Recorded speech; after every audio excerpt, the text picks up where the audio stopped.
Hi everyone, welcome to History Podcast for Sleep Channel. In this session we will talk about the sod brickmaker. Building homes from dirt and determination, a prairie without timber. Imagine, if you will, a wide, wind-tossed plain. There are no trees, not one. Not a shade-giving oak, nor a splintering pine. Just endless grass, waving like a sea of brittle silk, and a sky so open, it feels like it might fall. This was the American frontier in the 1800s, particularly the Central Plains, Nebraska, Kansas, parts of Iowa, and the Dakotas, for settlers and homesteaders who arrived after the passing of the Homestead Act in 1862. These vast expanses offered land, promise, and something else far less poetic, absolutely nothing to build with. The forests were hundreds of miles away. Transporting wood was prohibitively expensive, and few wagons could carry the volume needed to construct even a simple cabin. And yet, shelter was a necessity, not a luxury. Rain, snow, wind, and wild animals made the open prairie a punishing place to live without walls. So settlers turned to the earth beneath their feet. Literally, they began building homes out of sod, that thick, stubborn mat of grass and roots that forms the top layer of prairie soil, dense with organic matter, entangled roots. It was surprisingly cohesive, heavy, and strong when cut correctly.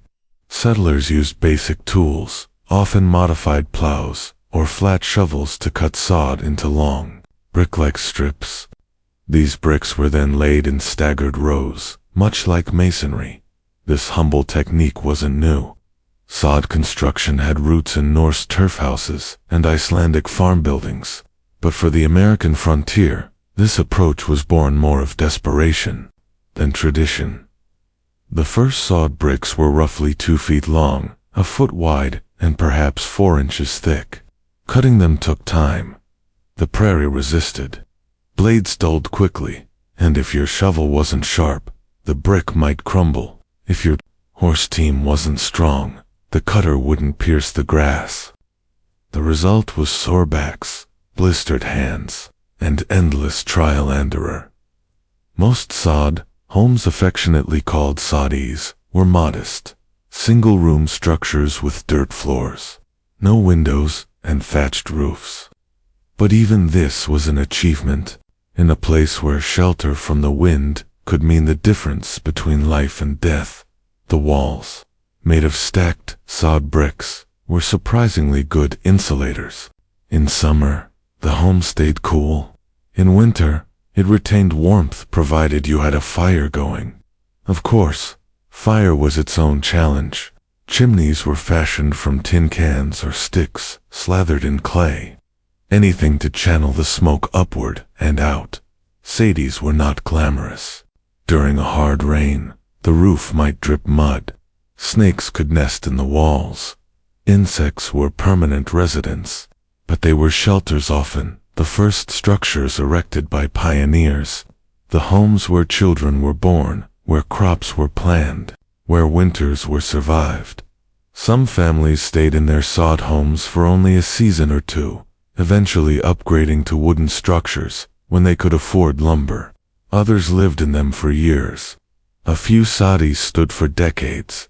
The rise of the sod brickmaker, often just a farmer with ingenuity and a broken plow, marked one of the great unsung innovations of the frontier.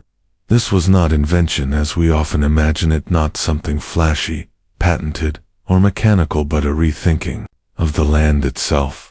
A kind of quiet engineering born from lack. It's hard to overstate the monotony of sod construction. Day after day, settlers would cut, stack, level, and press. The smell of wet earth clung to clothes.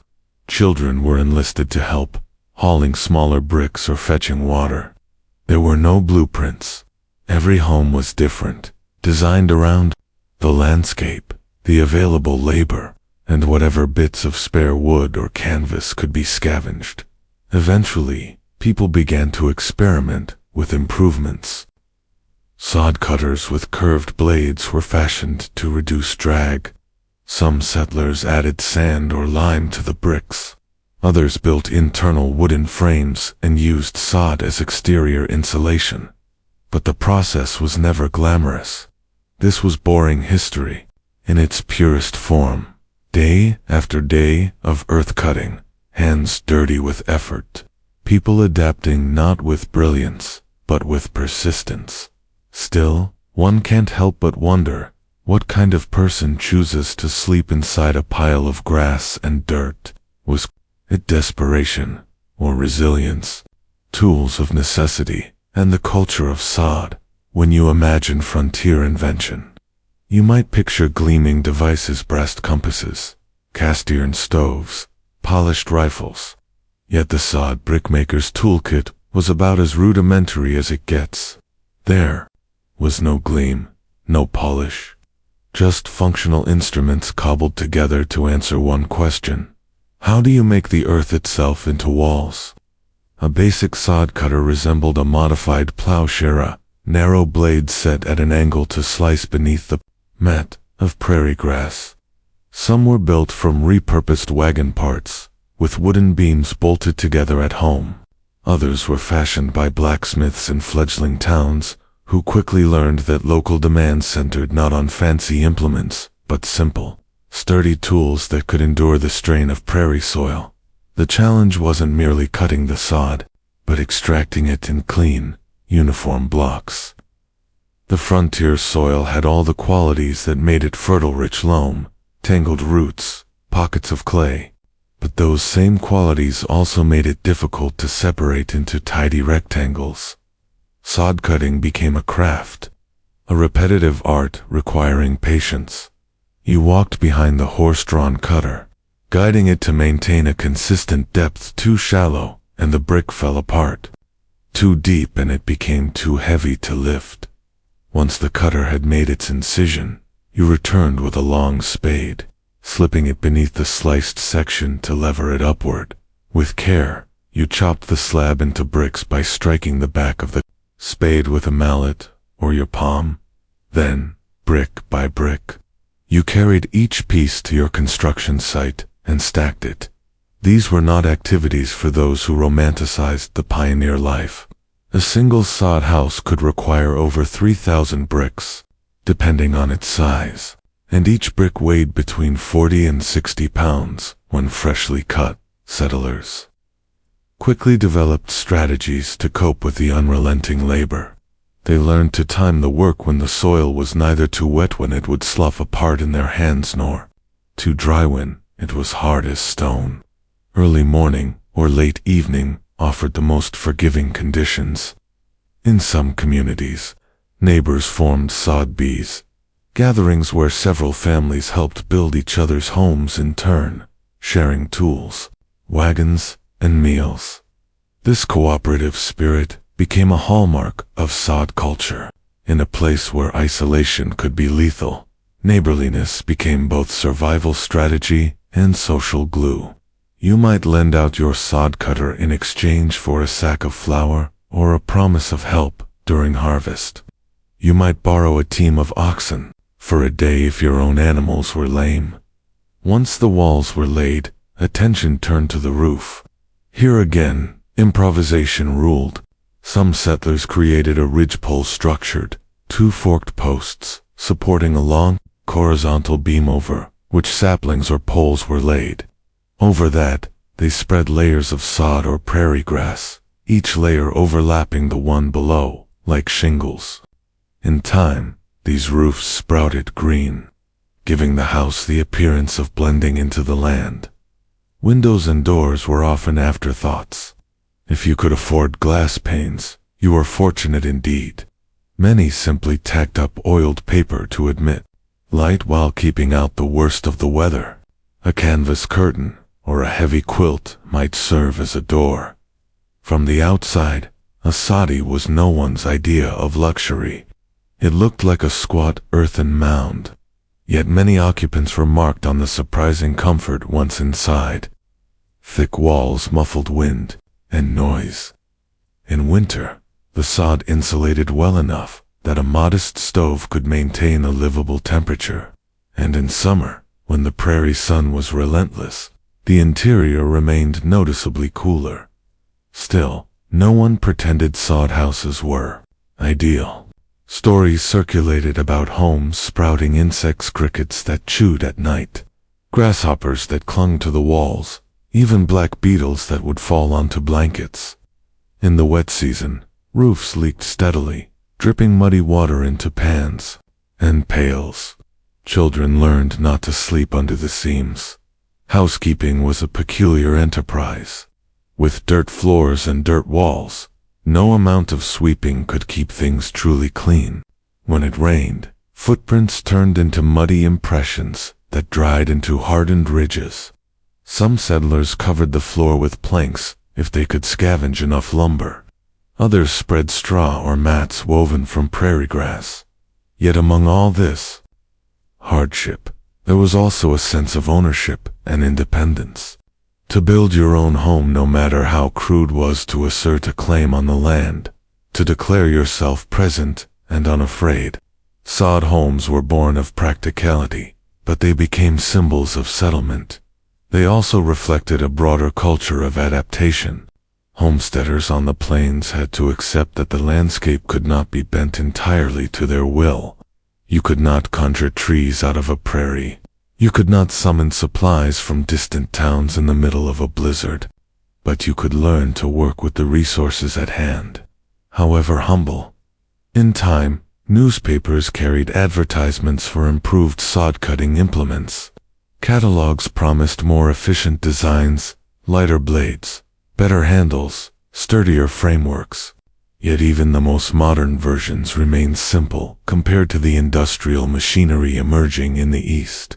For most, the tools never advanced far beyond that first homemade cutter, cobbled together from scrap iron and stubborn hope. One visiting journalist, touring Nebraska in the 1880s, wrote, "I have seen these homes which resemble the den of a burrowing animal more than the dwelling of man. Yet within, I have found fresh bread, a Bible upon the shelf, and the laughter of children." Perhaps that is the paradox of the sod brickmaker, an innovation so basic that it felt beneath notice, yet so essential it sustained thousands. And so one must ask, did these settlers ever dream, as they stacked their sod, of a day when all of this would be forgotten, when the prairie itself would reclaim what had once been a home? The decline and legacy of sod homes. By the late 19th century, the American frontier began to transform. Railroads snaked across the plains, bringing sawn lumber and milled hardware that only a decade earlier had been out of reach. Alongside these new materials came a cultural shift, an eagerness to leave behind the image of the SODDY. Townships sprouting along railway depots. Places like Dodge City, Abilene, and North Platte. Fresh arrivals gawked at the peculiar houses built into the earth.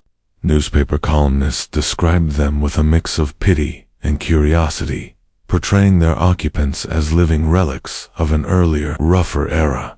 Yet for all their awkward reputation, sod houses had quietly proven themselves. They had kept generations alive in conditions most Americans would have found unbearable. And the tools of the sod brickmaker, the humble cutter, the well-worn shovel, the work-calloused hands, had been the real foundations on which those families survived. The gradual retreat of the soddy was not marked by sudden demolition, but by an almost invisible abandonment. As soon as a settler could afford milled boards, the first priority was often a wooden addition, a front room with a real door, a gabled roof, and glass windows. In time, the wooden section grew while the sod walls were relegated to storage or left to decay. Rain and prairie winds did their patient work. Without upkeep, sod bricks began to slump.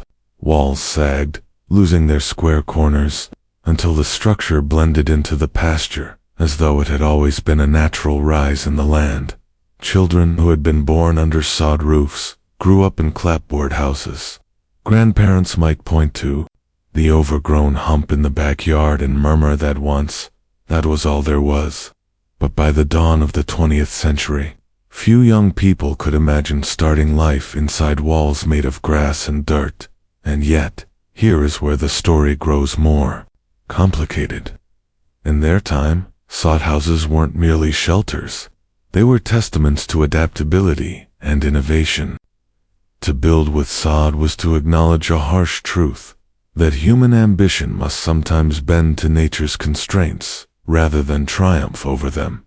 In old diaries and letters, one finds hints of pride woven through the complaints. A homesteader in western Kansas described his first winter. "I know our house is no fit place for company. It leaks at times, and the chimney will not draw. Yet I have a roof over my children, and the walls are stout. Come wind or snow, we are still here." That quiet triumph, the simple endurance of the ordinary, makes its way into the glossy myths of frontier conquest. But the sod brickmaker and his work deserve a place in any honest reckoning with the past. When visitors today stumble across the faint outlines of sod homes, they often remark on how quickly the land has erased them. A century of grass has grown up over the bricks. Roots have reclaimed the very substance from which walls once rose. Here and there, an old iron stovepipe juts up from a grassy mound, the last remnant of a life that was equal parts hardship and hard-won contentment. Archaeologists occasionally document the remains. They sift the soil for buttons, tools, scraps of cloth, or pieces of broken crockery. Each object speaks to daily routines most historians neglect to mention: the mending of shirts, the boiling of coffee, the quiet moments around a sputtering tallow lamp. These humble activities, repeated thousands of times, were the real story of the soddy. Even in their decline, sod homes shaped the settlement of the plains. They allowed families to persist where otherwise they might have fled. They enabled communities to grow in places where there were no trees for lumber and no money to import building materials. In this way, the sod brickmaker is not simply a footnote to more celebrated frontier tales. He represents the idea that innovation is often an act of necessity, not inspiration.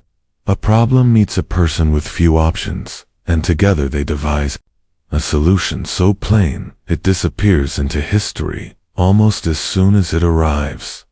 One might wonder what those settlers would think if they knew their sod homes would one day become curiosities for historians and tourists, quaint relics of an age before mass production and modern convenience. Would they feel satisfaction, embarrassment, or perhaps a quiet amazement that anyone cared at all? Before we move on, consider this. In an age when we prize speed and novelty, what might we learn from people who built their lives, quite literally, from the ground up and then watched as time itself folded their efforts back into the earth? The windmill that fed a county water pumping wonders of the plains. A landscape parched and promising. Close your eyes and picture the high plains of Kansas in late July. The sky is so wide it feels impossible. A faint shimmer of heat blurs the horizon.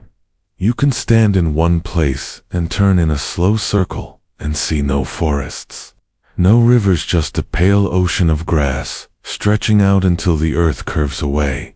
For early settlers, this land promised bounty and ruin in equal measure. The soil was rich, but treacherous, capable of producing towering fields of wheat one season and dust the next. Most critical of all was water. Unlike the humid East, the Great Plains held no convenient creeks or springs at every bend. What water there was lay underground, hidden in the vast aquifers beneath the prairie. Settlers quickly discovered that hauling barrels from distant rivers wasn't a sustainable plan. A single farm might require hundreds of gallons a week for livestock, gardens, laundry, and drinking. If you had even a modest herd of cattle or a small orchard, you needed more water than a family could draw by hand. In the earliest years of homesteading, most people relied on simple rope hand buckets. wells. You dug as deep as you dared, sometimes 20, 40, 60 feet, reinforcing the shaft with timber if you could afford it, or with stone if you had the time and skill.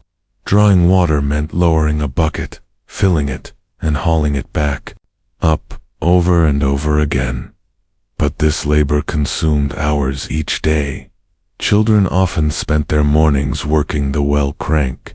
Adults took shifts when livestock needed troughs filled. In dry spells, when the water table dropped, the bucket had to be lowered deeper still. The work was exhausting, and when you factored in the unpredictability of rainfall, the equation was simple. Without a more efficient way to bring water to the surface, your farm could fail. Then, in the middle decades of the 19th century, something curious began appearing across the plains. Tall wooden towers topped with rotating wheels that looked, from a distance, almost like giant pinwheels, or the skeletal frames of oversized PARAs. These were the earliest water-pumping windmills, ingenious machines that would go on to reshape life in prairie settlements. Unlike European windmills designed for grinding grain, American windmills were purpose-built for lifting water from underground. They didn't need massive masonry towers or intricate gearing. They required only wind to resource the plains, supplied in relentless abundance, and a dependable well beneath them. A typical early windmill stood 20 to 40 feet tall, its frame built from local lumber or mail-order kits. At the top spun a wheel, a broad disc of vanes arranged around a hub, each vane angled to catch the prevailing breeze. The wheel connected via a gearbox to a vertical rod that plunged down the center of the well shaft.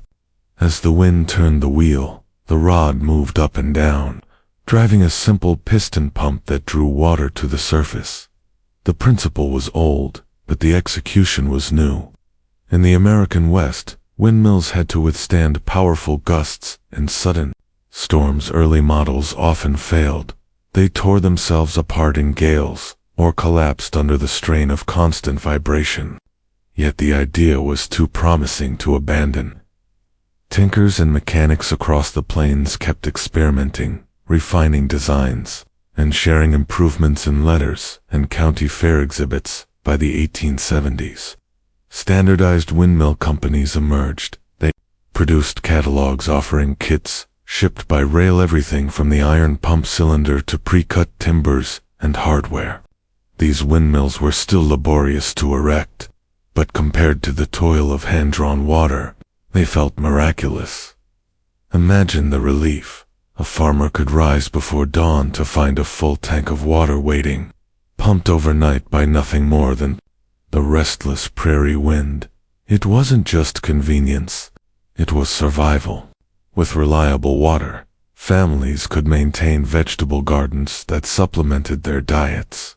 They could expand herds without fear of running dry. Women no longer had to ration wash water so severely, and in times of droughtways, the specter on the plains, a windmill might be the only barrier between a thriving homestead and an empty one. But as with all frontier innovations, there were caveats. No two wells were identical, and many required deeper drilling than settlers could manage alone. Windmills themselves demanded constant vigilance. The wheel bearings needed grease. The gearboxes needed inspection. In high winds, the wheel had to be furled or locked in place to prevent catastrophic failure. Windmill towers sometimes swayed alarmingly, creaking like a ship's mast. Children learned early to watch for loose bolts and split timbers. If a windmill failed in midsummer, when the sun baked the grass to tinder and water barrels evaporated faster than you could fill them, disaster followed quickly.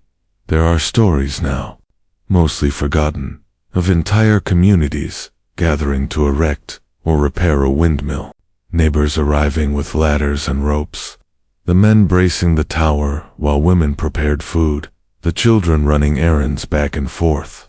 These collective efforts were moments of shared purpose, a reminder that in this sparse land, no family could truly go it alone. Windmills also came to symbolize a certain kind of frontier pride. They were conspicuous markers of success. To own a windmill was to demonstrate that you had not merely survived, but invested in permanence. A spinning wheel atop a homestead told the world you were staying, that your claim was more than temporary. From a distance, travelers could navigate by the sight of these tall structures. In diaries, settlers often wrote of seeing the silhouette of a windmill long before the rest of a homestead came into view, a reassuring sign that people and water were near. Yet while the windmill was a technological marvel by prairie standards, it was also an emblem of the region's precariousness. You might build the tallest tower in the county, but if the wind died or your well went dry, no contraption could save you. And so, as we consider these spindly machines creaking under endless sky, one can't help but wonder, did the settlers ever fully trust that the wind would keep blowing, that the pump would keep drawing, that their precarious balance of survival wouldn't slip away in a single season of drought? Building, maintaining, and depending on the wind. If you could step back into the 1880s and stand beside a freshly erected windmill on the plains, you might be struck first by its scale. From the ground, the lattice tower seemed taller than any church steeple in town. A newly installed wind wheel might span 8, 10, even 12 feet across, its dozens of angled vanes shimmering in the midday sun. But for all its height, a windmill's true impact lay in the slow, methodical up and motion hidden inside the well shaft. Every turn of the wheel drove a piston rod, sometimes called a sucker rod, deep underground. With each stroke, it lifted a small volume of water up through a pipe. Over hours, that patient motion filled barrels, troughs, or cisterns drop by drop. Erecting the tower, the process of installing a windmill was never simple. The kit might arrive by train, a bundle of lumber, cast iron machinery, fasteners, and instructions printed in smudged ink.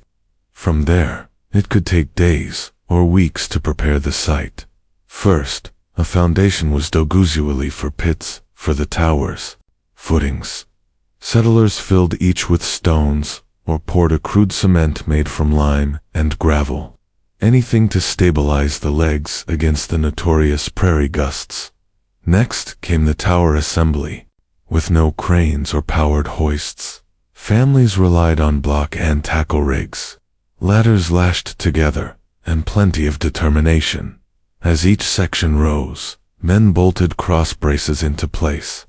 It was tedious, dangerous work, particularly when the wind picked up unexpectedly. Once the tower was secure, the gearbox and wheel had to be hoisted to the top. This step required the most careful coordination. A wheel could weigh hundreds of pounds. One slip of a rope, one gust of wind, and weeks of preparation might end in a wrecked machine or worse, a fatal accident. Even when the structure was complete, more labor waited. The pump cylinder had to be seated correctly in the well. The sucker rod needed precise adjustments so that the piston sealed properly and didn't wear unevenly. Settlers quickly learned that a careless installation led to heartbreak. A leaking pipe or misaligned rod could render the whole contraption useless. Life with a windmill when everything worked. The windmill was a quiet revolution. For the first time, families could plan around an abundant, steady water supply. Troughs remained full. Livestock could be watered without endless trips with buckets. Gardens expanded, and some families even experimented with small orchards, fruit trees coaxed from the prairie's reluctant soil. Many settlers developed personal rituals around windmill upkeep. Every few days, the bearings were greased with tallow or lard. Bolts were checked for loosening, particularly after storms. In dry spells, the sucker rod was examined for signs of friction. Nothing could be allowed to seize up when water was most critical. There was also the matter of the furling mechanism. Most windmills included a tail vane, a rudder-like fin that automatically turned the wheel into the wind. But in dangerously high winds, the wheel had to be stopped or furled. Some models had a manual brake lever that engaged a ratchet to lock the wheel. Others relied on counterweights that tilted the wheel away from the wind. It was an imperfect system. Stories abound of windmills that self-destructed in gales, the wheel spinning so fast it shattered. One Kansas farmer recorded in his journal how a storm in 1888 tore the wheel clear off the tower and sent it rolling across the pasture like a devil's hoop. Economic and social impact. Beyond the daily chores, the windmill had a broader significance. It underpinned the gradual shift from subsistence farming to market-oriented agriculture. With dependable water, farmers could raise more livestock, grow cash crops, and sell surplus produce to railroad-connected markets. In communities where most families installed windmills, a curious new pattern emerged. Local economies grew more stable. Neighbors with steady water supplies were less likely to abandon their claims during drought. Towns with dozens of visible towers developed reputations as prosperous settlements, attracting merchants and blacksmiths. Windmills also changed social expectations. When a newcomer settled nearby without a windmill, neighbors often assumed he was unprepared. It was common for established farmers to lend tools, share advice, or even help erect a tower to ensure everyone had access to water. The windmill became both a practical necessity and a symbol of credibility. Refinements and rivalries. As the technology matured, companies competed fiercely for customers. A handful of manufacturers, Motor, Dempster, Baker, began to dominate the market. Their catalogs boasted of improved gearing, stronger steel wheels, and more efficient pumps. Some designs shifted from wooden blades to galvanized steel, which resisted warping and rot. Others incorporated ball bearings, reducing friction and wear. Farmers debated the merits of each design in general stores, trade fairs, and letters to agricultural journals. But for all the technical progress, the windmill remained an inherently local, intimate invention. Unlike steam engines or threshing machines, it didn't announce itself with noise or spectacle. It turned quietly, hour after hour, performing the same repetitive motion in every season. The limitations, and yet nothing on the prairie was immune to failure. When a windmill failed in summer, the consequences were immediate. Livestock could sicken or die within days. Gardens wilted almost overnight. The collapse of a tower meant not only costly repairs, but also the anxiety of waiting for replacement parts to arrive by rail. Some settlers never fully trusted their windmills. They kept rope hand bucket rigs as backups, a quiet admission that the promise of endless water was never entirely secure. Standing beneath those tall towers in the dusk, it's easy to imagine the conflicting emotions. Relief at the labor saved, pride in the achievement, and always that faint, persistent worry, what if the wind should stop, just when we need it most? Legacy, decline, and the quiet icons of the plains by the dawn of the 20th century. Windmills had become as familiar a part of the prairie landscape as wheat fields and grazing cattle. A visitor riding the rails westward would see them dotting the horizon, slender wooden or steel towers, their wheels spinning or still, depending on the weather. They had transformed life so thoroughly that many settlers scarcely paused to marvel at them anymore. The novelty faded, replaced by routine, dependence. Water simply appeared, and this in a landscape where water had once defined every limit was close to miraculous. Scaling Upas farms grew larger, and technology advanced. The demand for bigger, more powerful windmills increased. Some operations installed multi-wheel towers capable of pumping thousands of gallons a day. These industrial-scale machines fed livestock herds, irrigated fields, and supplied the burgeoning small towns that sprouted along railroad lines. In areas where wind proved unreliable, settlers experimented with combination systems, windmills supplemented by gasoline engines, or later, electric pumps. But for many decades, the windmill remained the primary source of water, a quiet workhorse overshadowed by more glamorous machinery. The psychological dimension, the presence of a windmill, was more than utilitarian. It offered a kind of reassurance. A spinning wheel signaled life, evidence that the pump was working, that the well hadn't gone dry, that the farm was occupied and maintained. When the wheel stopped, especially in dry months, it sparked instant anxiety.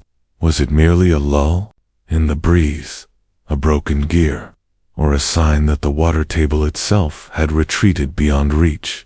Farm diaries from the 1910s and 1920s are filled with terse notations like "wind stopped at 3 p.m., tanks only half full," or "tower creaks and wind must tighten braces before next storm." Even in communities with relative prosperity, no one took the windmill for granted.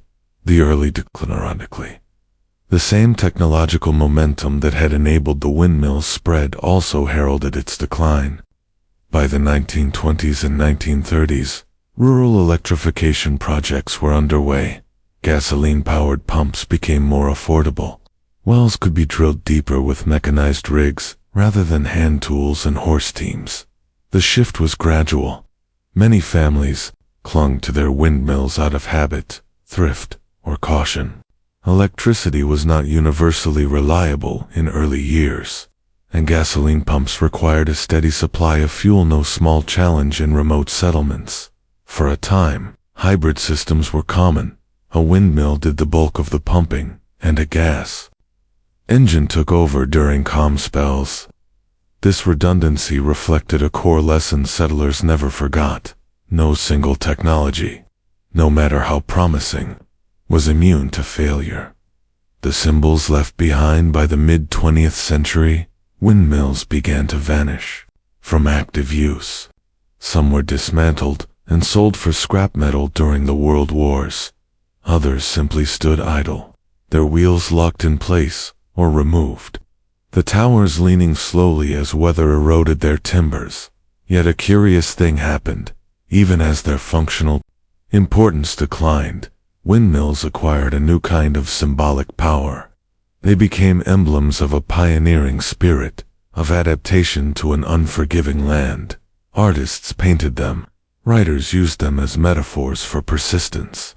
Travelers photographed their silhouettes against sunsets, in an era increasingly defined by automation. The old windmills appeared dignified in their simplicity. Today, a few remain in working condition, restored by historical societies or determined farmers who prize their independence. When you stand beneath one, you can hear the creak and sigh of the wheel turning, the measured clank of the sucker rod rising and falling in the well shaft. The sound is almost meditative, a metronome marking the slow pulse of prairie life. Reflections on impact. The windmill's legacy is vast but understated. Without these machines, large-scale settlement of the Central Plains might have failed altogether. They enabled agriculture where no rivers flowed, turned semi-arid land into productive farmland, and anchored communities that endure today. Yet for all their importance, windmills were never glamorous. Their story is one of patience and steady maintenance, of small improvements accumulated over decades. They stand as reminders that history is often built not by spectacular inventions, but by ordinary tools solving ordinary problems. In that sense, they mirror the character of the settlers themselves, practical, wary of promises too grand, and quietly determined to outlast the wind and drought alike.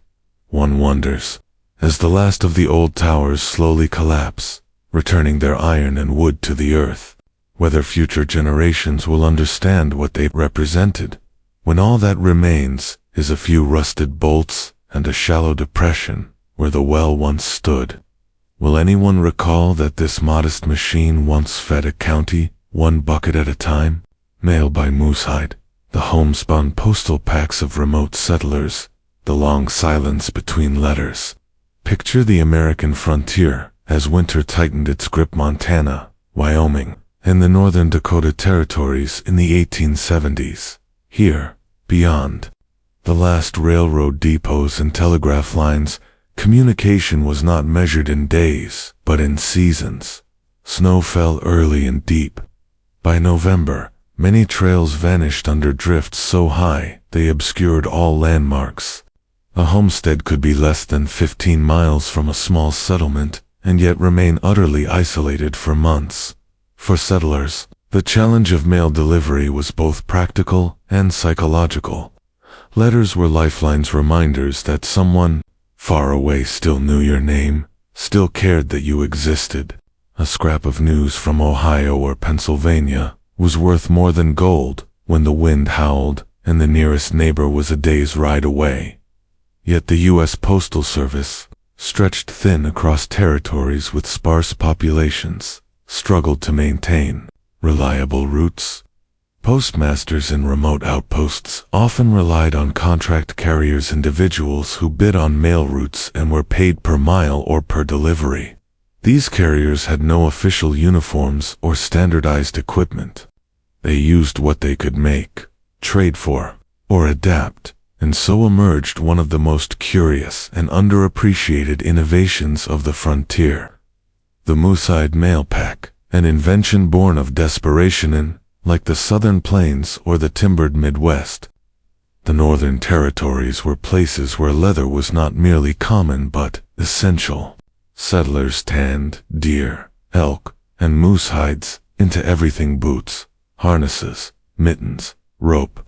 Leather was durable, pliable, and far less prone to splitting in the cold than wood or canvas. Moosehide in particular was prized. It was thicker than deerskin, more resistant to abrasion, and retained a supple texture even after repeated freezing. For mail carriers crossing long stretches of snow and ice, these qualities were indispensable. The first moosehide packs were probably improvised. A carrier might stitch together scraps of hide into a makeshift satchel, reinforced with rawhide thongs. Over time, however, designs grew more sophisticated.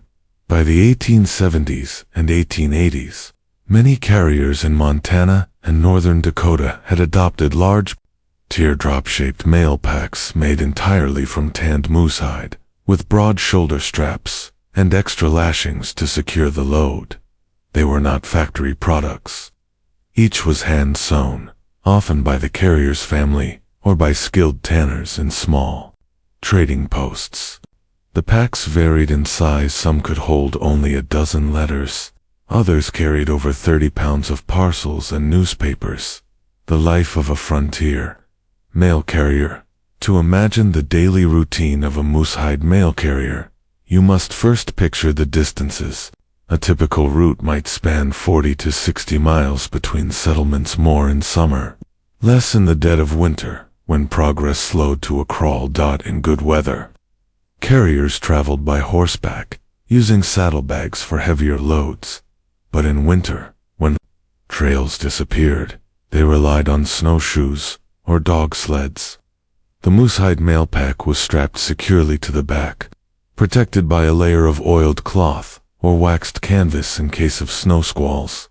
Departure often occurred before dawn. Carriers timed their travel to take advantage of frozen snow crusts, which made sledding easier.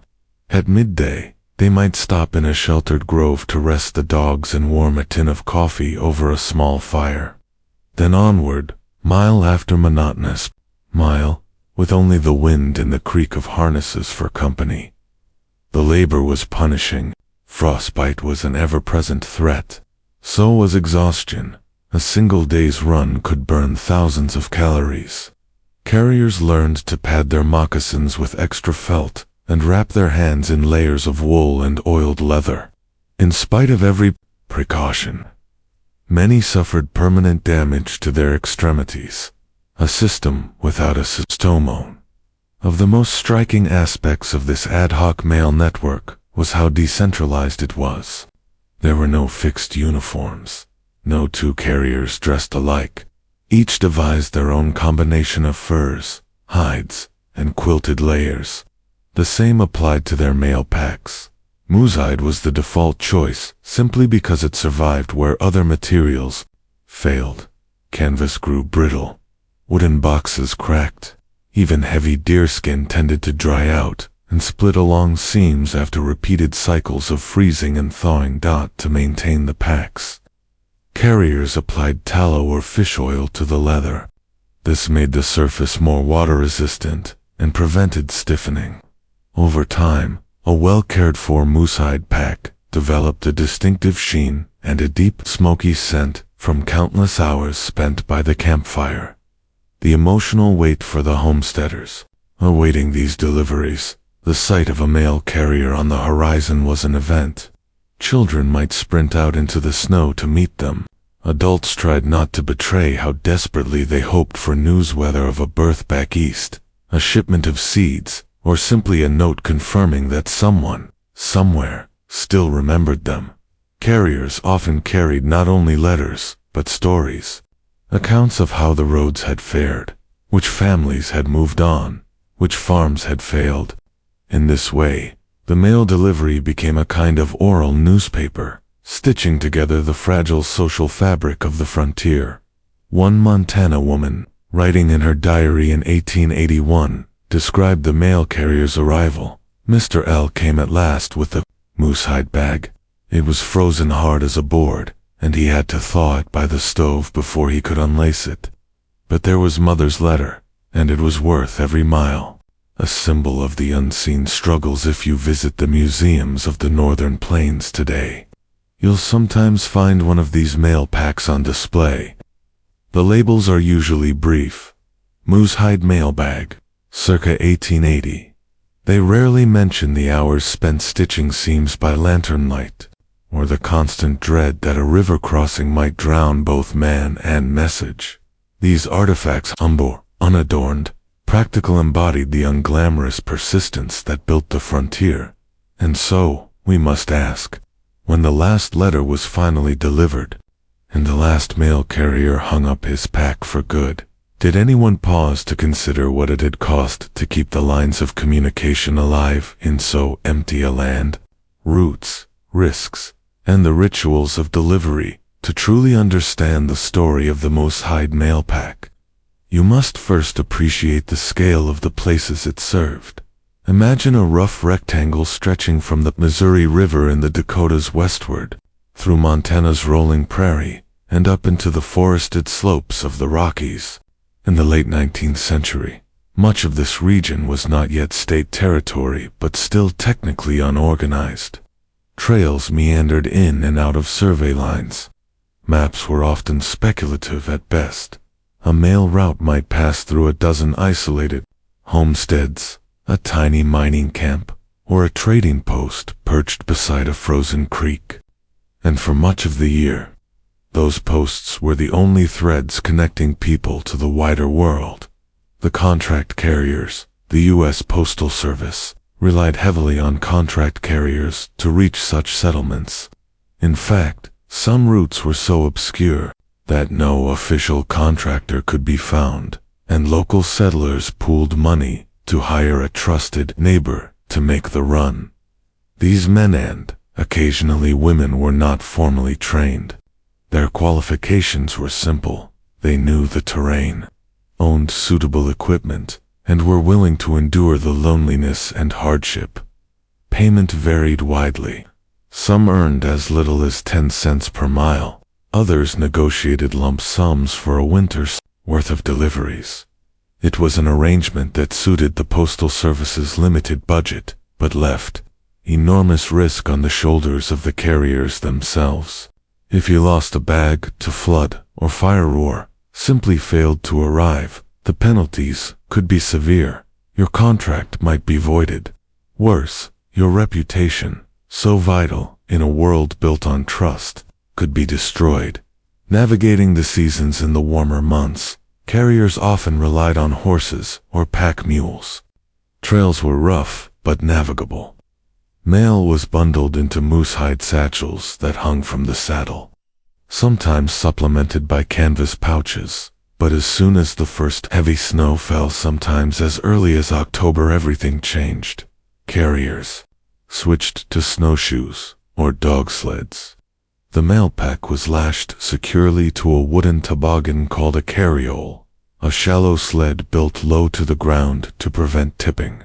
Moosehide remained essential. No other material survived the freeze cycles without splitting. Travel became an elaborate negotiation with weather. Temperatures could swing 40 degrees in a day. Snowdrifts buried landmarks. Ice broke unexpectedly beneath sled runners. Carriers memorized every bluff and hollow. They learned to recognize subtle clues: a tilt of the snow crust, a line of bent grass, the shape of a rock half buried in white. These details were not trivial. A wrong turn in a blizzard could mean death. The ritual of packing and departure before each run. The ritual was always the same. First, the mail was sorted, letters, wrapped in oiled paper to guard against moisture. Newspapers tied in neat bundles, parcels labeled in pencil because ink froze. Everything went into the moosehide pack. The seams checked and rechecked for weak stitching. Next came the supplies: hardtack biscuits, dried meat, a tin cup and small kettle, a flint or box of matches, extra mittens, and spare moccasins. For longer routes, carriers packed emergency fodder for the dogs, often chunks of frozen fish wrapped in cloth. Water was melted snow, gathered as needed. Finally, the pack was laced shut and cinched with rawhide straps. Many carriers marked their bags with initials, burned into the leather, or a small brass tag riveted to the flap, a token of ownership, and a deterrent to theft.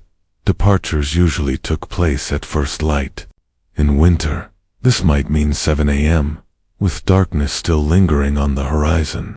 Neighbors sometimes gathered to see the carrier off, lending a hand to tighten harnesses or offer a last cup of coffee. Then, without ceremony, the dogs were called to order or the snowshoes strapped on, and the carrier set off into the silence. Encounters along the way, the isolation was punctuated by brief, vivid encounters, meetings with trappers or hunters, glimpses of distant cabins, the momentary warmth of a trading post stove. These stops were more than rest breaks. They were vital for morale. A cup of tea shared over a rough plank counter. A few words exchanged about snow depth or wolf sightings. Such moments knit together the far-flung human tapestry of the frontier. In these places, the mail pack took on an almost ceremonial significance. To see it arrive was reassurance that the outside world had not entirely forgotten you. Maintenance and repair van. The best-made moose-hide packs were not invincible. Seams split. Straps wore thin. Leather dried and cracked when neglected. Carriers became expert repairers. In cabins and way stations, you might find them mending torn gussets by lantern light, needle and waxed thread in hand. They mixed tallow with ash to fill small punctures and kept scraps of hide for patching. Each repair added to the pack's character. Over time, a mailbag might bear dozens of stitched scars, each marking a storm survived or a trail conquered. The burden beyond weight. It is worth remembering that the burden of a moosehide pack was not measured solely in pounds. Carriers carried the weight of expectation. Every letter represented someone waiting. Every parcel was a promise that the sender and recipient were still connected in the vast emptiness. This duty could become almost spiritual. Carriers spoke of feeling watched over by unseen eyes, Libor's family, or Providence itself. One carrier in the Dakota Territory wrote, "Sometimes I think if I should fall in the drifts, it would be the letters themselves that would find a way to crawl to the settlements." Such sentiments might sound romantic today, But for those who entrusted their most precious news to the mail, there was no poetry in delay, only relief when the moose-hide pack finally arrived, smelling of cold air and wood smoke. And so one must wonder, how did it feel to shoulder the last bundle of letters each winter, knowing you might not see another person for days, and that the hopes of a whole community rested quietly against your spine? Fading trails and last deliveries by the early 20th century. The landscape that had necessitated the moose-hide mail pack was changing. Railroads crept steadily west and north, laying iron ribbons across valleys once accessible only by snowshoe or dog sled. Telegraph wires followed. A message that once took a carrier 2 weeks to deliver might now reach its recipient in hours, tapped out in brisk code across humming lines. Yet for many homesteads tucked far from the main tracks, the old ways endured, long after other parts of the country forgot what it meant to wait months for news. These settlements continued to depend on the quiet figure laboring along frozen trails, a leather pack heavy with letters. Gradual transition even, when rail reached a town. The surrounding ranches remained off-grid. Mail arrived at the depot in sacks, but someone still had to bring it those last miles. For decades, that last mile was measured in days, and so, in the early 1900s, hybrid systems developed, steam locomotives to the end of the line, then, the same resilient carriers, now sometimes on horseback, sometimes behind teams of dogs hauling moose-hide packs to lonely outposts. Postmasters continued to award contracts to individuals who knew the land. The essential qualities did not change: steady nerves, physical endurance, and the unspoken agreement to risk your life if necessary. Disasters and deliveries over time. Certain routes acquired almost legendary reputations for danger. The route between Fort Benton and scattered ranches along the Milk River was notorious for blizzards. In 1905, a carrier named Samuel Weller disappeared for 6 days when whiteout conditions swallowed the trail. When search parties finally found him, he was alive but frostbitten, crouched inside a hollow drift with his dogs. Remarkably, the mail pack was intact. Every letter was delivered. Another carrier in Montana became known locally as Old Ironback because he had survived a bear mauling and returned to his route only weeks later, carrying the same patched moose-hide satchel. Stories like these spread from cabin to cabin, reinforcing the idea that the mail pack was more than a baggage, was a symbol of commitment to community. Decline and disuse. By the 1920s, rural free delivery (RFD) had arrived in many regions. Mail was loaded onto wagons and later Model T trucks. Roads were plowed with more regularity. Gradually, the role of the frontier carrier diminished. In some places, the last dog sled mail deliveries persisted into the 1930s and even the early 1940s.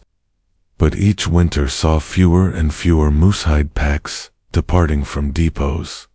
When a route finally closed, the carriers often laid aside their equipment without ceremony. A pack might be stored in a barn loft, forgotten. A harness would hang on a nail until the leather dried and split. The end came not in a single moment, but in countless small decisions to let the old ways lapse. What remained yet? The impact lingered. In isolated communities, elders told children about the days when letters came across snowfields on a carrier's back. Museums collected a few surviving bags, carefully labeled and displayed. Even now, these artifacts seem modest as stitched hide, stained by smoke and weather, the straps darkened by sweat. But look closely, and you'll see the quiet heroism in every scar and mended seam. Reflections on connection in an era when instant communication is taken for granted. It is difficult to imagine the anticipation of waiting months for a letter. To picture a man or woman stepping through the drifts, carrying a bundle of news that might confirm a marriage, record a birth, or announce a death. This patient delivery of human stories was the lifeblood of the frontier. It carried not just information but a promise that even in the loneliest places, you are part of something larger today. If you stand in the back rooms of small historical societies, from Bismarck to Helena, you can sometimes still smell the faint, earthy temps of old moose. That scent, mingled with traces of tallow and wood smoke, is the last testament of a time when connection was measured not by the speed of a wire, but by the stamina of a single person and the strength of a handmade pack. And so we must ask, when the final carrier hung up the last moosehide bag, did anyone understand that an entire way of life, built on patience, resilience, and the faith that someone would always come, no matter how far, was ending to? The prairie fire guards, simple tools that saved settlements. When the horizon caught fire, picture a late summer afternoon on the Kansas prairie. The grass is dry enough to shatter under your boot heel. Grasshoppers skitter and leap from brittle stalks. Somewhere beyond the ridge, a thin line of smoke wavers upward, faint but unmistakable. By evening, that smoke will become a wall of flame. To modern eyes, prairie fires might seem like rare disasters. But to settlers in the 19th century, they were seasonal threats, expected, dreaded, and endured. In some years, entire counties burned. The cause could be anything: a lightning strike in distant pastures, a passing wagon spark, or embers from a settler's chimney carried on a sudden gust. Once alight, the fire consumed mile after mile of tall grass, leaping gullies and roadbeds with astonishing speed. For those living in sod houses or timber cabins, the only defense lay in preparation and in a handful of tools so unremarkable that today few remember them: the fire guard plow, the wet gunny sack, and the backfire torch. The dread of fire-seasoned settlers arriving from eastern states often underestimated the threat. They had seen forest fires, yes, but nothing like the sheer scale of a prairie blaze. The difference was the fuel. On virgin prairie, grass could grow higher than a man's waist. In August, it became a tinderbox. A single flame might travel faster than a galloping horse. When the wind blew hardened, the wind nearly always blew. Fires didn't creep. They roared, devouring everything in their path. Contemporary diaries described the sound as a great rushing, like an enormous waterfall. The air turned orange and black. Animals fled ahead of the flames, deer, coyotes. Snake sand behind them came rolling waves of heat that could blister skin at 50 yards. The simple genius of fire guards, the most important and least celebrated of prairie fire defense, was the fire guard plow. It was not an invention in the usual sense. Any sturdy breaking plow could serve, but the principle was as elegant as it was vital. You plowed a barrier of bare earth between your buildings and the grassland beyond.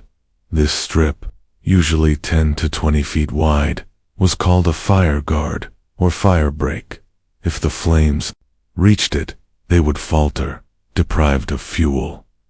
In autumn, families worked for days to create these protective zones. It was exhausting labor. The blade had to turn the sod fully, exposing the moist black soil beneath. Many settlers started by plowing to narrow strips, then burning the grass between them under careful watches, essentially fighting fire with fire to clear a wider band. Others simply cut the grass short along fence lines and hauled away the dry clippings. Whatever the method, the objective was the same: no continuous path of fuel, tools of last resort. But fire guards could fail, especially if sparks carried beyond the cleared strip. That was why every homestead kept a stock of wet gunny sacks. When word spread that a fire was approaching, buckets were filled, sacks soaked. In many cabins, a barrel of water was kept ready precisely for this purpose. As the flames neared, settlers beat at the advancing edge of the fire with the wet sacks, smothering smaller tongues of flame before they could take hold. It was grueling, dangerous work. The third tool, the backfire torch, was even more desperate. If a fire approached too rapidly, settlers might deliberately ignite the grass on their own side of the fire guard. This backfire burned toward the oncoming blaze, creating a buffer of already burned ground. Lighting a backfire was risky. If the wind shifted, it could turn on the very buildings it was meant to protect. Still, many settlers credited this tactic with saving lives. Community effort when a large fire threatened a settlement. It was common for every able-bodied person to join the defense. Women and older children hauled water. Men dug fresh fire guards, or rode out to burn backfires in coordinated lines. Neighbors gathered in clusters of wagons, ready to evacuate if necessary. Livestock were herded into plowed fields or riverbanks. There are countless stories, most long forgotten, of families standing shoulder to shoulder, beating at embers, coughing in the smoke, and refusing to abandon their claims. One Kansas farmer wrote in 1879, "We worked until our arms failed, then worked more, and when we had no strength, we prayed." Underappreciated tools today, surviving examples of fireguard plows, are rarely marked as historical artifacts. To modern collectors, they look no different from any other breaking plow, just another rusty implement left in a barn. Yet these humble tools, combined with wet sacks and nerve, were often the only thing standing between a family and ruin. And so we must ask, when the winds picked up and the sky glowed red, how did it feel to stand in that narrow strip of plowed earth, believing that nothing but your own preparation and resolve would decide whether your home survived the night? The art and tedium of preparedness when the last harvests were in and the prairie winds turned cold. Many settlers felt the first relief of autumn, but that relief was tempered by a hard truth. The dry season was not yet over. Late autumn could be the most dangerous time of all. After months of heat, the grasses stood brown and crisp, awaiting the smallest spark. It was during this laughter crops were secured, but before snow arrived that families turned in earnest to their fire preparations, plowing the breaks. Fire guards was a task that combined urgency with monotony. A man would hitch a breaking plow to a team of horses or oxen and begin tracing wide arcs around his homestead. Each pass turned a narrow ribbon of sod, exposing black soil to the air. Because most fire guards were created in late fall, the ground was already hardening. Frost crusted the furrows overnight. Each pass grew more difficult, the blade jarring over frozen clods. Many families developed set routines. One person drove the team, another followed behind with a hoe or shovel to break up missed clumps of grass. Children gathered stray thatch that had fallen into the furrows. By day's end. Everyone was tired and chilled, but no one doubted the necessity. Settlers knew too many stories of those who had delayed and paid dearly. Timing and technique. It was not enough to plow a single strip and declare the job done. To be effective, the fire guard had to be wide, continuous, and maintained. Any break in the line, a patch of unturned sod, a drift of dead grass could act as a fuse, carrying flames across. That's why the work stretched over weeks. Families replowed sections after windstorms that blew grass into the furrows. Some laid down lines of water along the fire guard before an expected blaze, hoping to dampen stray embers. Others set their own controlled burns inside the plowed line. This was delicate work. Too strong a wind, and you risked creating a new runaway fire. Too little wind, and the burn might sputter, leaving pockets of grass intact. Settlers became experts at reading the sky, feeling the wind on their faces, judging when conditions were right. It was not a skill they learned from manuals, but from the hard lessons of trial and error. The role of community. Despite the image of the lone homesteader, prairie life was often deeply communalist, especially when it came to fire. Neighbors formed fire companies, informal groups who pledged to help one another if disaster struck.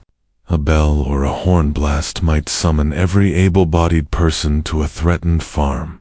These companies practiced coordinated burns, agreed on fireguard widths, and shared advice about tools and techniques. In some communities, each family was assigned a stretch of shared boundary to plow. One Nebraska settler described it this way: "We were all bound to each other by fire. If one farm burned, the sparks would not rest there. So we stood watch for every man's field as if it were our own." The tools at hand, because settlers had few manufactured firefighting tools, they relied on what they could build or adapt. Plows were often the first implement unpacked when a family arrived to stake a claim. Before sod houses or barns, there was the plow, essential for both farming and defense. Wet sacks were simply gunny sacks dipped in water or slush. Sometimes they were tied to long poles, allowing settlers to reach further without stepping into burning grass. Barrels of water were kept near doorways, topped up from wells or cisterns. Even during dry months, when every bucket of water was precious, backfire. Torches could be nothing more than a rag tied to a stick and soaked in kerosene. These objects were plain, unspectacular, yet in the hour of need, they became as critical as any firearm or plowshare. Psychological burden. The tension of fire season was constant. Settlers slept lightly, attuned to any shift in the wind. Children learned to read smoke on the horizon, to tell the difference between a distant cooking fire and something more ominous. When a real fire threatened, the air itself seemed to change, filled with a scent of scorched grass, the taste of ash. There was no guarantee that preparation would be enough. Accounts are full of heartbreak. Families who worked for weeks to clear fire guards, only to see the flames leap them in a single gust. Yet those same records testify to the power of readiness. Many homesteads survived solely because someone had taken the time to plow one more pass, to wet one more sack, to watch the sky a little longer. The everyday courage. When we look back on these histories, it is tempting to romanticize them. Stoic pioneers calmly holding their ground. But the truth was often less heroic and more human. Fear, fatigue, desperation, and yet, in the end, a refusal to surrender. And so we must wonder, how did it feel to stand at the edge of your fire guard as the flames advanced, knowing that all you could do was trust in your preparation and hope the wind would not change? Last stands and lingering lessons. When the flames finally arrived, all the preparation became a single moment of reckoning. The wind would rise, carrying an acrid scent across miles of prairie. First came the sight of distant smoke. Then, as the wall of fire drew near, the air turned brown and wavered with heat. In these moments, no one stood idle. Every hand, no matter how small, had a task. Water barrels were dragged into place. Sacks were soaked again. Livestock were driven to pre-cleared paddocks or to any safe hollow. Holding the line when a fire met a plowed fire guard, it didn't stop instantly. Flames flared and licked across the barrier, probing for stray clumps of grass. Embers drifted overhead. If the guard was wide enough, no weeds or brush had grown since the last inspection, the fire would sputter and fade. But no one took that outcome for granted. Settlers stood watch with their wet sacks, stamping out flare-ups. Children carried buckets, dashing water over smoldering roots. Sometimes, despite every effort, the flames found a bridge of dry fuel, a patch of grass, a wind-blown tumbleweed, and leaped across. Then came the moment of decision, retreat or risk. Everything on a desperate counterattack. Many chose to fight. One Kansas homesteader in 1886 described it this way: "We saw the flames cross. There was no time to think. My wife threw a pail of water on the first spark, and I took the sack to the next. I remember no fear, only that if we stopped, all we owned would be ash. Backfires in the night when the main fire grew too powerful. Settlers sometimes turned to the last resort, the backfire torch. Lighting a backfire was terrifying. In darkness and wind, it was easy to lose control. But many families credited backfires with saving their homes. With neighbors helping, they would set fire to the grass inside their own plowed boundary. The flames rushed toward the oncoming inferno, consuming all fuel between. When the main fire arrived, it found nothing left to burn. These scenes were both dreadful and strangely beautiful, lines of fire advancing across the prairie, meeting in a swirling storm of sparks. Aftermath: once the flames passed, the prairie fell silent. Smoke hung low. The sky glowed dull red with embers. Survivors walked their fields to assess the damage. Many lost fences and outbuildings. Others found everything intact, except for scorched pasture. Some settlements, however, were less fortunate. Entire clusters of cabins burned to their foundations. In these places, the fire guards and wet sacks had simply not been enough. Neighbors gathered to help rebuild. It was an unspoken rule on the prairie. Today your home burned. Tomorrow you helped raise another.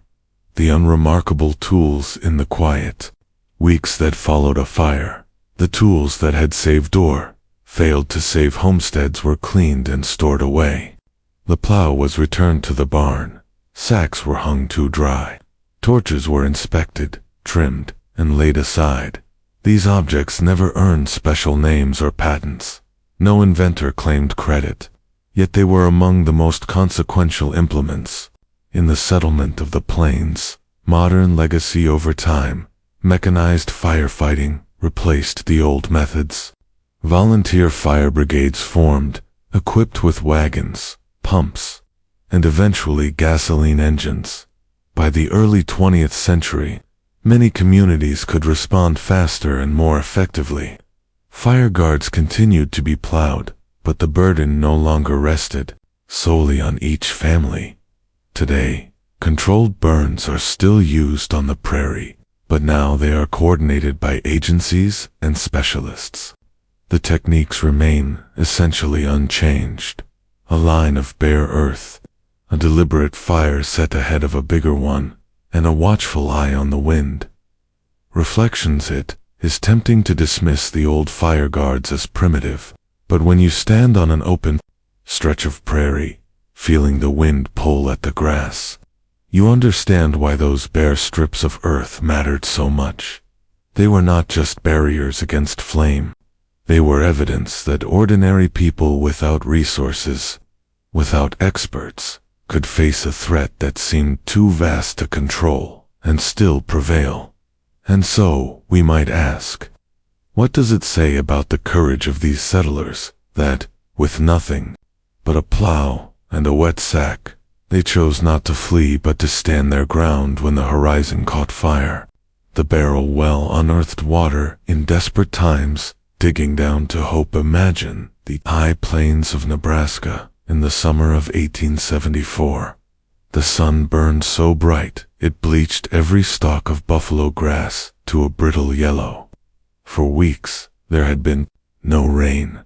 The wind carried only dust and the dry rustle of insects. To live here was to understand that water was not merely a convenience, it was the difference between survival and surrender. In the earliest waves of homesteading, settlers often arrived before proper wells could be dug. Drilling equipment was scarce. A finished well could be 50 or 60 feet deep, requiring specialized augers, a team of oxen, and men skilled in reading the subsoil. While some waited months for a professional driller, others turned to a more humble, improvised solution: the barrel well. The necessity of improvisation. The principle was simple.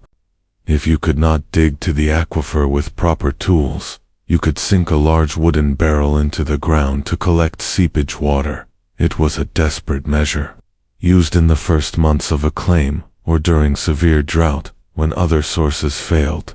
Yet, in thousands of instances, the barrel well kept families alive until a permanent well could be completed. The idea was not new. Frontier settlers brought it west from older practices in Appalachia and the Ohio River Valley, where crib wells had sometimes been built by lining pits with logs or barrels to keep walls from collapsing. But on the treeless plains, barrels were easier to come by than squared timbers. A single freight wagon could deliver several large casks empty of salt pork or molasses, and those same barrels might become the first source of water a family ever drew from their new land. Construction of a barrel well. When a settler decided to build a barrel well, the process began with the site. One looked for a low spot, often called a swale, where water might seep into the subsoil. Sometimes old buffalo wallows or shallow depressions showed evidence of seasonal moisture. Settlers would dig exploratory pits, testing with spades and iron rods until they hit damp earth. Once a promising spot was found, the work began. Excavation. A pit was dug by hand, typically 4 or 5 feet across. The deeper the pit, the more laborious the task, especially if the walls began to cave. Setting the barrel. A sturdy barrel, often reinforced with iron hoops, was lowered into the hole. The top was trimmed to sit level with, or slightly above the surface. Anchoring earth was carefully packed around the outside to prevent collapse. Inside, the bottom of the barrel was sometimes perforated or left open, entirely to allow seepage. Finishing. A simple wooden cover was laid across the top to keep out debris and animals. If the soil was damp enough, water would begin to seep into the barrel within hours. The quality of water. No one considered this water ideal. It was frequently murky, tinged with silt or an earthy flavor. But settlers learned to let it settle overnight. A layer of sediment would drift to the bottom, and the clearer water above could be ladled into buckets to improve taste. Some families lined the barrel interior with cloth or straw. Others poured in small amounts of powdered alum, which helped precipitate suspended particles. In times of desperate thirst, none of these measures mattered. Even the grittiest water, carried up 1 bucket at a time, was a blessing. Daily life around the well. A barrel well became a center of daily routine. Children fetched water for cooking and washing. Women drew bucket after bucket to soak beans, scrub laundry, or cool milk in the heat. Because a barrel well could be exhausted in a single day, families rationed use carefully. After each draw, the seep had to replenish itself. Slow process in dry conditions. In many homesteads, this constant vigilance over water shaped every decision. Crops were planted sparingly. Livestock was limited to what the well could support. Baths were infrequent, and every cup of water was accounted for. One Nebraska woman wrote in 1875, "Our barrel has given us no more than 3 pails since sunrise. The children cry for more, but it must wait until tomorrow." Ingenuity and survival. It is easy to overlook the ingenuity such a solution required. Settlers were not engineers. Most had never dug a well before. Yet, in the face of thirst, they devised ways to coax water from a land that seemed to offer none. Over time, barrel wells often evolved into proper dug wells. Once a family had the means, they hired a driller to sink a deeper shaft and line it with stone or brick. But in the first seasons, before that luxury was possible, these makeshift barrels were lifelines. And so we must ask, how many lives were saved because someone thought to bury a simple barrel in the earth and wait patiently for water to seep in? Watching the seep and tending the barrels, the weeks turned into months. On the high plains, the barrel well became a constant point of attention. No task was too small when water was scarce, and every family learned quickly that a barrel set in the earth was only the beginning. Keeping it functional required vigilance, ingenuity, and patience that settlers rarely recorded in diaries, but never forgot.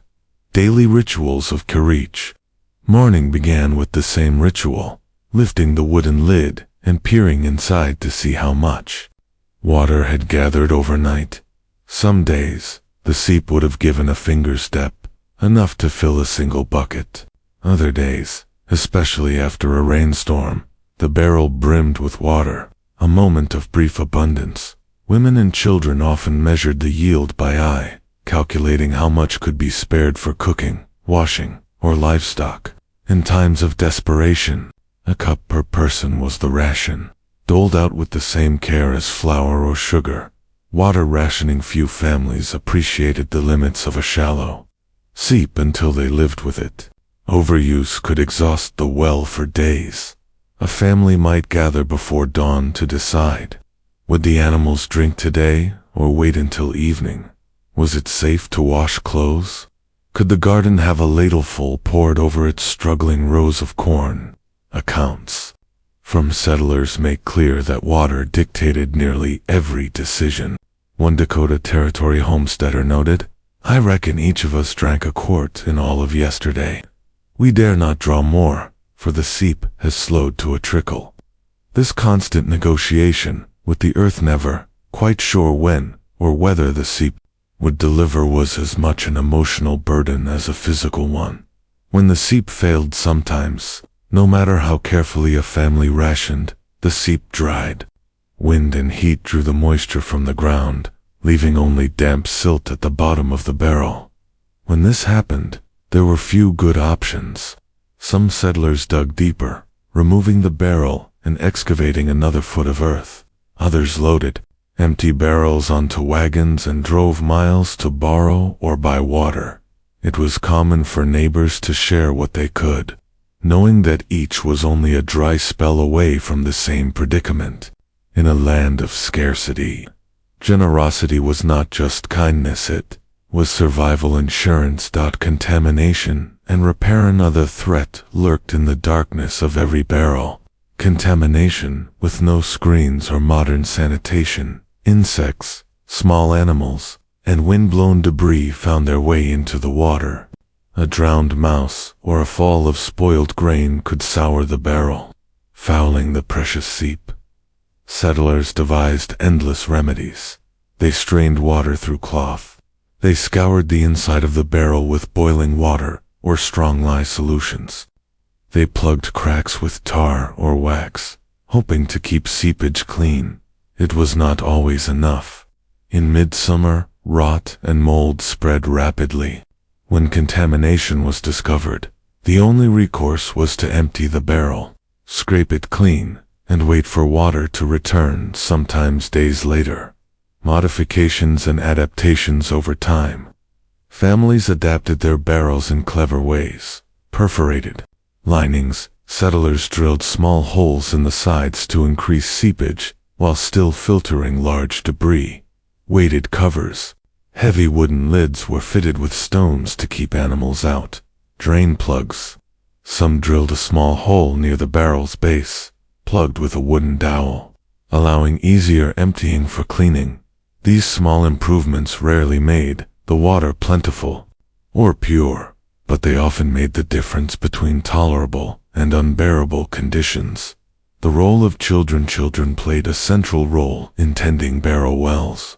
They carried buckets, held lanterns in the dark, fetched cloths for filtering, and learned early to respect water's scarcity. For them, the barrel well was a fixture as familiar as the stove or the bedstead.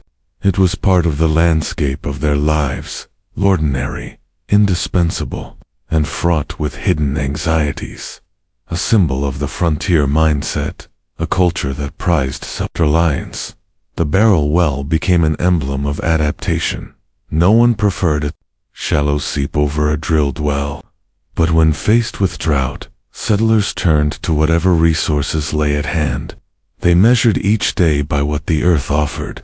never assuming it would offer more tomorrow. In diaries and letters, they rarely described this endurance as heroic.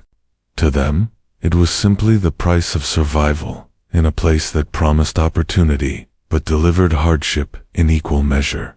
And so, we might ask, when the children gathered around the well each dawn, squinting into the darkness to see what the seep had left them, did they understand they were living a story of quiet resilience that future generations would scarcely believe?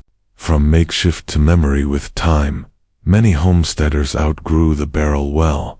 As crops succeeded or neighbors pooled funds, permanent wells became possible.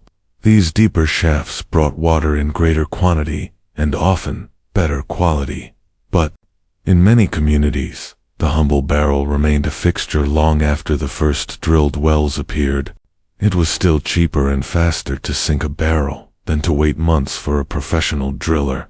And for those with little means, a shallow seep was preferable to none. Transition to dug wells. When families finally dug a proper well, they often began by expanding the same pit that had held their barrel. They deepened it foot by foot, shoring the walls with boards or stone. Some lined the shaft with bricks scavenged from abandoned settlements. Others constructed a crib, a cylinder of stacked logs fitted together, like a barrel on a grander scale. When they struck a strong vein of groundwater, it was an occasion for celebration.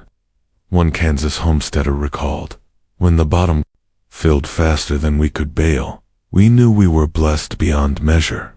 Yet even then, many kept the old barrel in place for emergencies. They had learned not to trust that abundance would last. Barrel wells, in times of drought returned as predictably as the seasons. When a dug well ran drier, when the rope and bucket system failed, families fell back on the barrel. Some settlers left the old seep active all year. Others redug a fresh barrel pit each summer, hedging against the day when deeper sources would fail. This layered strategy, mixing modern improvements with old improvisations, defined life on the high plains. Few could afford the luxury of a single solution. Social bonds forged in thirst, perhaps no other hardship so tightly bound frontier neighbors together. Water scarcity was universal. Even prosperous settlers found themselves rationing during bad years. And so, when one family's seep went dry, others shared what they could spare. These small exchanges, 3 buckets borrowed, a barrel relined with help from neighbors, an extra canvas cover offered without charge, quietly undergirded the entire settlement project. Frontier newspapers rarely recorded such stories, but oral histories are filled with them. Neighbors carrying water across miles, children dispatched to check a neighbor's barrel, women trading advice about filtering or storing the precious liquid. In this way, the barrel well was not just a tool. It was part of a social compact, a shared understanding that survival depended on mutual aid. Decline of the barrel well. As the 20th century dawned, barrel wells slowly disappeared. Steam-powered drills and improved pumps reached even isolated homesteads. Rural cooperative projects dug deeper, more reliable wells. Water towers appeared in the largest towns. The last generation to rely on barrel wells as a primary water source came of age around the First World War. By then, many were glad to leave the old methods behind. But when asked, decades later, older settlers often spoke of the barrel well with surprising affection. It represented not only hardship, but also their first proof that they could endure the plains' severity. Lingering legacy today, few barrel wells survive. Some collapsed into the earth long ago. Others were filled in when mechanized wells rendered them obsolete. Occasionally, in the corner of an overgrown homestead, you might still find a weathered wooden lid, half buried by time. Beneath it, a dark shaft may remain, holding water as it always did, quiet, unseen, patient. Standing there, It is easy to imagine the family who once gathered each dawn to see what the soup had yielded overnight. You can almost hear the creak of the bucket, the splash in the pail, the small sigh of relief when the water proved clean enough to drink. Reflection in a world that measures success by abundance. The barrel well is a reminder that scarcity shapes character. It teaches patience, ingenuity, and a respect for nature's limits. And so we must ask, what would it mean to truly honor the memory of these hidden wells and the ordinary families whose quiet faith in the land sustained them through the longest droughts? The clay oven, baking bread on the margins of civilization, shaping earth into sustenance. It is easy to forget that for most settlers on the American frontier, bread was not simply bought, but earned, mixed by hand, leavened by trial and error, and baked in crude ovens whose origins stretched back thousands of years. Among these improvised hearths, none was more widespread or more humble than the clay oven, known variously as a beehive oven, mud oven, or simply earth oven. It was a technology older than history itself, adapted to new worlds by families who refused to surrender the comfort of fresh bread. Why build a clay oven? When pioneers arrived in the West, few had the means to haul a cast-iron stove across mountain passes or prairies. Even when iron stoves did reach a settlement, the cost could be prohibitive. Instead, settlers relied on simpler methods. Campfires and hearths sufficed for boiling and frying, but baking, especially the daily bread that formed the heart of every meal, required an enclosed, evenly heated space. The solution was clay, abundant, cheap, and forgiving. With nothing but earth, straw, and patient hands, a family could build an oven capable of feeding them through long winters. Origins and continuity. The clay oven was no mere frontier invention. Its lineage spanned continents. Roman soldiers baked in clay domes. Medieval villagers in Europe shaped beehive ovens from local soil. Spanish colonists brought similar designs to the Southwest centuries before pioneers crossed the plains. What changed on the American frontier was the urgency. Settlers often built their ovens within days of staking a claim. Fresh bread was more than nutrition, it was a symbol that life here, however harsh, would include a measure of dignity and comfort. Choosing the site, constructing a clay oven began with a search for suitable clay. Not all earth was equal. Too sandy, and the walls would crumble. Too dense, and they might crack. Settlers tested soil by wetting small handfuls, shaping them into balls, and letting them dry. A balance of firmness and slight flexibility signaled success. The oven was usually sited near the main cabin, but far enough to reduce fire danger. A level patch of ground, sheltered from prevailing winds, became the baking place. Building the foundation, most clay ovens rested on a platform of stones or bricks. This raised base kept the oven dry and improved heat retention. Settlers scavenged materials wherever they could, rocks from creek beds, bricks traded with neighbors, or reclaimed from abandoned buildings. Sometimes even timbers laid crosswise and packed with earth.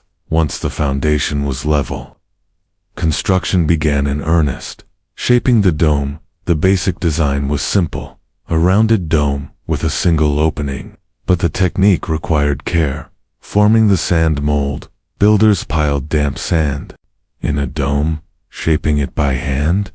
This sand mold became the cavity of the future oven. Mixing the clay, earth was blended with water and chopped straw or animal hair. The straw added tensile strength, helping the clay hold together during firing and use. Applying the clay layers.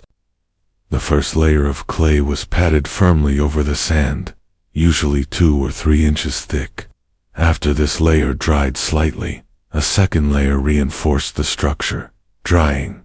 The dome dried for several days, sometimes covered with damp cloths to prevent cracking, hollowing the cavity. When firm enough, the sand inside was scooped out. leaving a smooth, hollow chamber. The ritual of the first firing. The first firing was more than a practical step. It was a rite of passage. Families gathered wood and built a small fire inside the oven, gradually increasing heat to cure the clay. Smoke poured from the mouth as moisture evaporated. Cracks were watched closely, patched as needed. When the firing was complete, the oven stood ready. Bread as civilization. The first loaf of bread baked in a clay oven often carried a weight far beyond its crust. It was proof that the family had claimed the land and that the land, in turn, might sustain them. One homesteader in Wyoming wrote, "It was the smell that made the cabin into a home. Flour was dear, yeast was fickle, but the bread came out golden, and we knew we were settled." The clay oven was not merely a convenience. It was a declaration. Here, even in the emptiest reaches of the plains, civilization would take root, and so we might ask, what must it have felt like to kneel before that simple dome of clay, to lift a loaf from its darkness, and to know that for all the wilderness beyond your door, you had built something enduring with your own hands.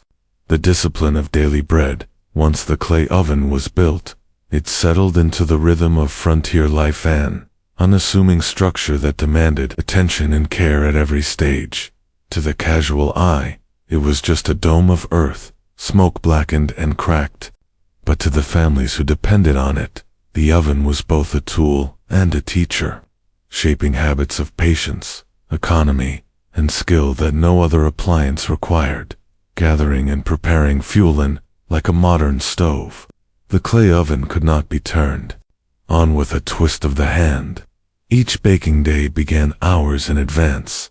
Wood had to be collected and sorted by size, twigs for kindling, larger sticks to build heat, and a few seasoned logs to hold temperature. In treeless regions of the plains, this fuel often came dear. Settlers scoured creek beds for driftwood, traded with neighbors, or gathered buffalo chips. Dried dung vat, though it burned with less heat, was better than nothing. Many diaries from Nebraska and Kansas describe entire mornings spent searching for fuel sufficient to bake a single week's bread. The firing process, firing the oven, was both art and routine. The goal was to saturate the clay walls with heat, so that, once the coals were raked out, the retained warmth would bake bread evenly. The process typically followed this sequence. Kindling the fire. A small fire was started in the center of the oven cavity, gradually fed larger pieces, building the heat. Over an hour or more, the dome absorbed heat until the interior glowed with a dull orange light. Testing temperature. Settlers tested readiness by tossing in a pinch of flour. If it browned without burning, the oven was ready. Some simply held a hand near the opening to gauge the heat by feel. Clearing the coals. A long-handled hoe or rake removed the embers, sometimes swept out with a damp broom to clear ash. Loading the bread. Loaves were quickly placed inside, and the dorfan, a simple wooden plank, was set across the mouth to retain heat. This entire process required concentration and timing. A fire left too long could overheat the dome and burn the bread. Too short, and the loaves would emerge pale and undercooked. Yeast and patience even before the oven was fired. Bread making began the night before. Commercial yeast was expensive and unreliable in transport, so many settlers relied on wild yeast cultures, sourdough starters. Carefully maintained in ceramic crocks, these starters demanded constant care, regular feedings of flour and water, protection from extreme heat or cold, and a watchful eye for spoilage. When the dough was finally mixed and kneaded, it rose slowly in the drafty cabins. Success depended on instinct as much as measurement. A batch too small or too sticky might be the only bread for days. One homesteader wrote in 1872, "I reckon we shall eat what comes, be it brick or loaf." Bread is measure of success. The first batch from a new oven often determined a family's confidence. If the bread emerged golden, with a hollow sound when tapped, it was taken as proof that the move west had not stripped them of the comforts they knew. If it failed, the disappointment could weigh heavily. The flour was precious sometimes, hauled hundreds of miles, and each failed bake meant one fewer meal. Other uses of the clay oven. Bread was the main fare, but the oven also baked beans, stews, pies, and occasionally roasted meat. Settlers learned to exploit the falling heat in stages. High heat immediately after firing baked loaves and hard breads, medium heat suited pies, or stews, left in cast-iron pots. Low heat, hours later, was used to dry herbs, crisp vegetables, or warm blankets. In this way, a single firing served multiple purposes. A necessity where fuel was scarce. Repairs and maintenance. Frontier conditions were hard on clay ovens. Rain and snow eroded their exteriors. Repeated heating and cooling produced cracks. Settlers patched these fissures with fresh clay or a slurry of mud and straw.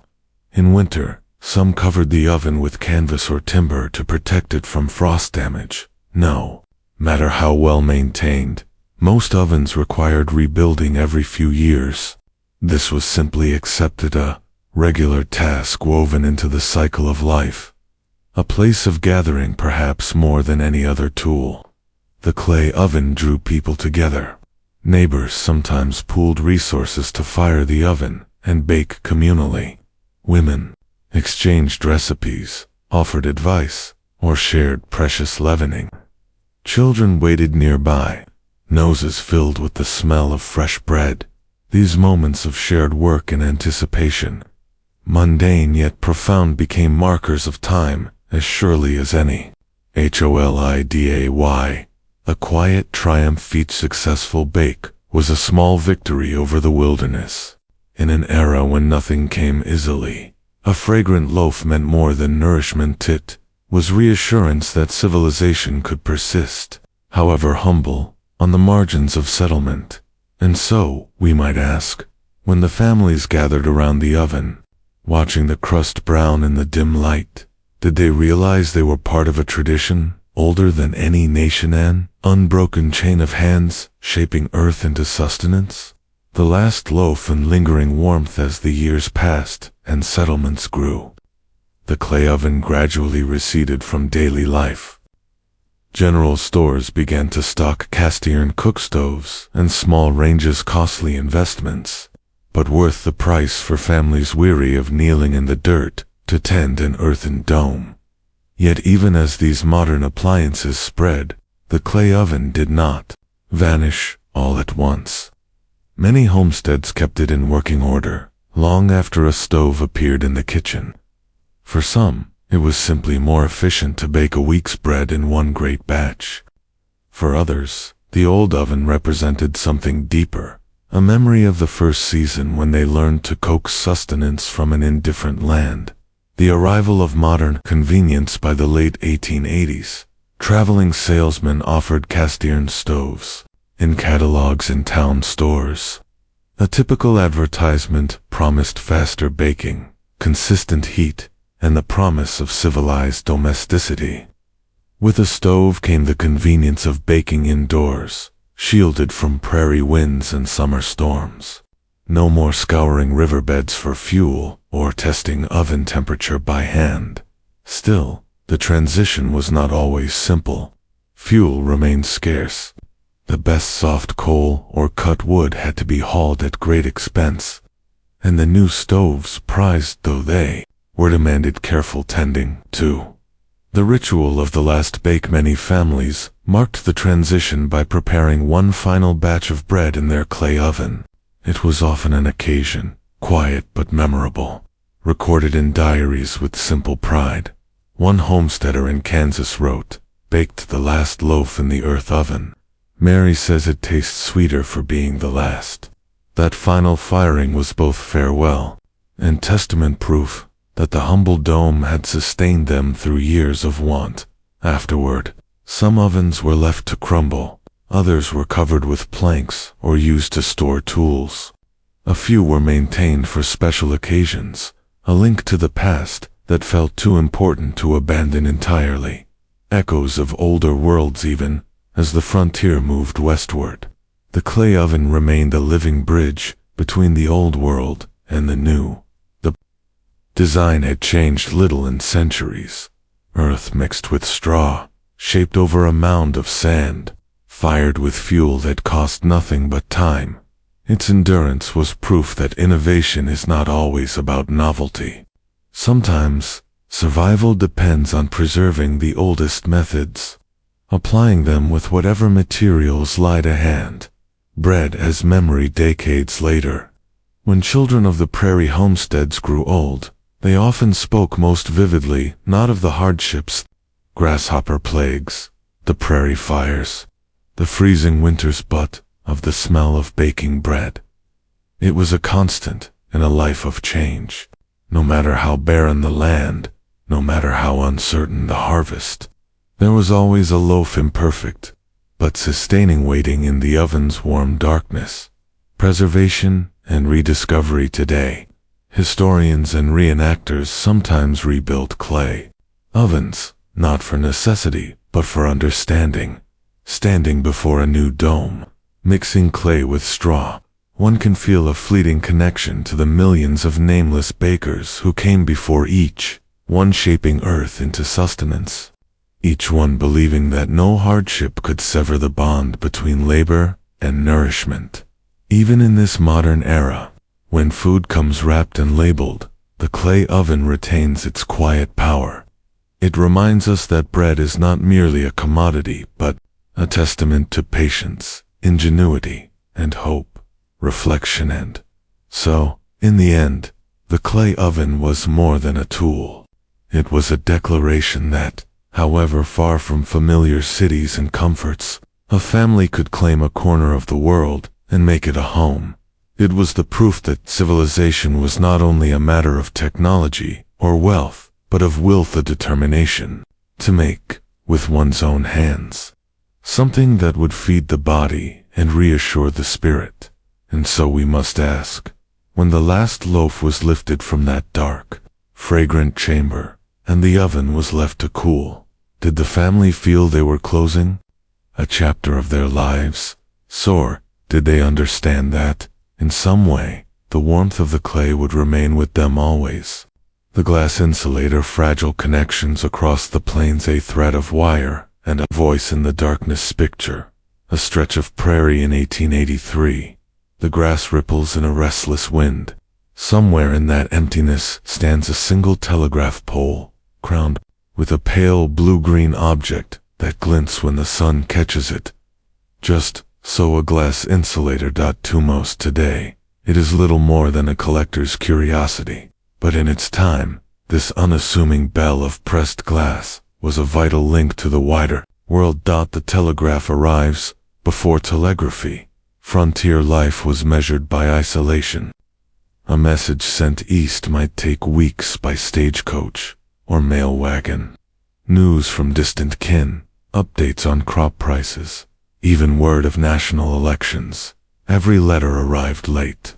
If at all, the coming of the wire changed this almost overnight. Beginning in the 1850s, telegraph companies raced to string lines westward, driven by speculation and the promise of contracts. By the 1870s, poles marched in ragged rows across plains and deserts, each one crowned with glass insulators that made the whole enterprise possible. Why glass? The telegraph line itself, thin iron or steel wire, had to be supported above ground to keep it from grounding out. If it touched wood or earth directly, the current would vanish. Glass offered an elegant solution. It resisted moisture and conducted almost no electricity. Wrapped around a wooden pin atop a crossarm, the insulator held the wire suspended in air, allowing signals to pass mile after mile. Early insulators were made by hand, often irregular and full of bubbles. Over time, specialized molds produced more uniform shapes, but each carried small quirks, faint ripples in the glass. Seams where the mold met, tiny inclusions that caught the light, an unexpected beauty on bright mornings. Entire lines of insulators gleamed like a row of translucent jewels. Colors varied: clear, aqua, deep green, pale purple, depending on the sand and minerals used by each glassworks. Travelers sometimes paused to admire them, an unlikely touch of elegance amid the harsh lines of wooden poles and bare wire. One Nebraska farmer wrote, "It looks as though someone has strung 1,000 bottles across the prairie, all shining in the sun." The sound of the wire, the beauty of the insulator, was matched by the strangeness of the telegraph wire's voice. On still nights, when the wind dropped and the prairie held its breath, settlers reported hearing the wires hum, a low, vibrating song carried on the air, as if the land itself were murmuring secrets. Some claimed to hear snatches of Morse code clicks and buzzes made audible by wind and tension. Others insisted the wire carried a more mysterious music, a reminder that even here, at the edge of settlement, invisible connections linked them to faraway places. Building the line for telegraph workers, known as linemen, erecting the system, was a punishing job. They hauled poles by wagon, dug holes in frozen or rock-hard ground, raised each post by hand, and affixed crossarms and insulators, in summer heat and winter blizzard alike. They climbed ladders or spiked boots into poles, balancing on narrow perches as they secured glass insulators and looped wire through iron tie wires. Each connection mattered. A single cracked insulator could ground a circuit, silencing hundreds of miles of line.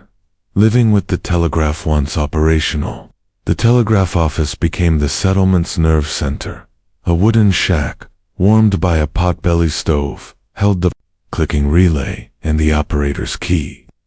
Messages came in bursts of dots and dashes, urgent news of births and deaths, prices for wheat, government notices, personal gossip. Even families who could not read Morse found reassurance in the operator's presence. It meant they were not alone. And so we might ask, how must it have felt to stand by the telegraph pole on a cold morning, resting your palm on a warm glass insulator, and to know that through this fragile object you were linked by invisible threads to lives you might never see again?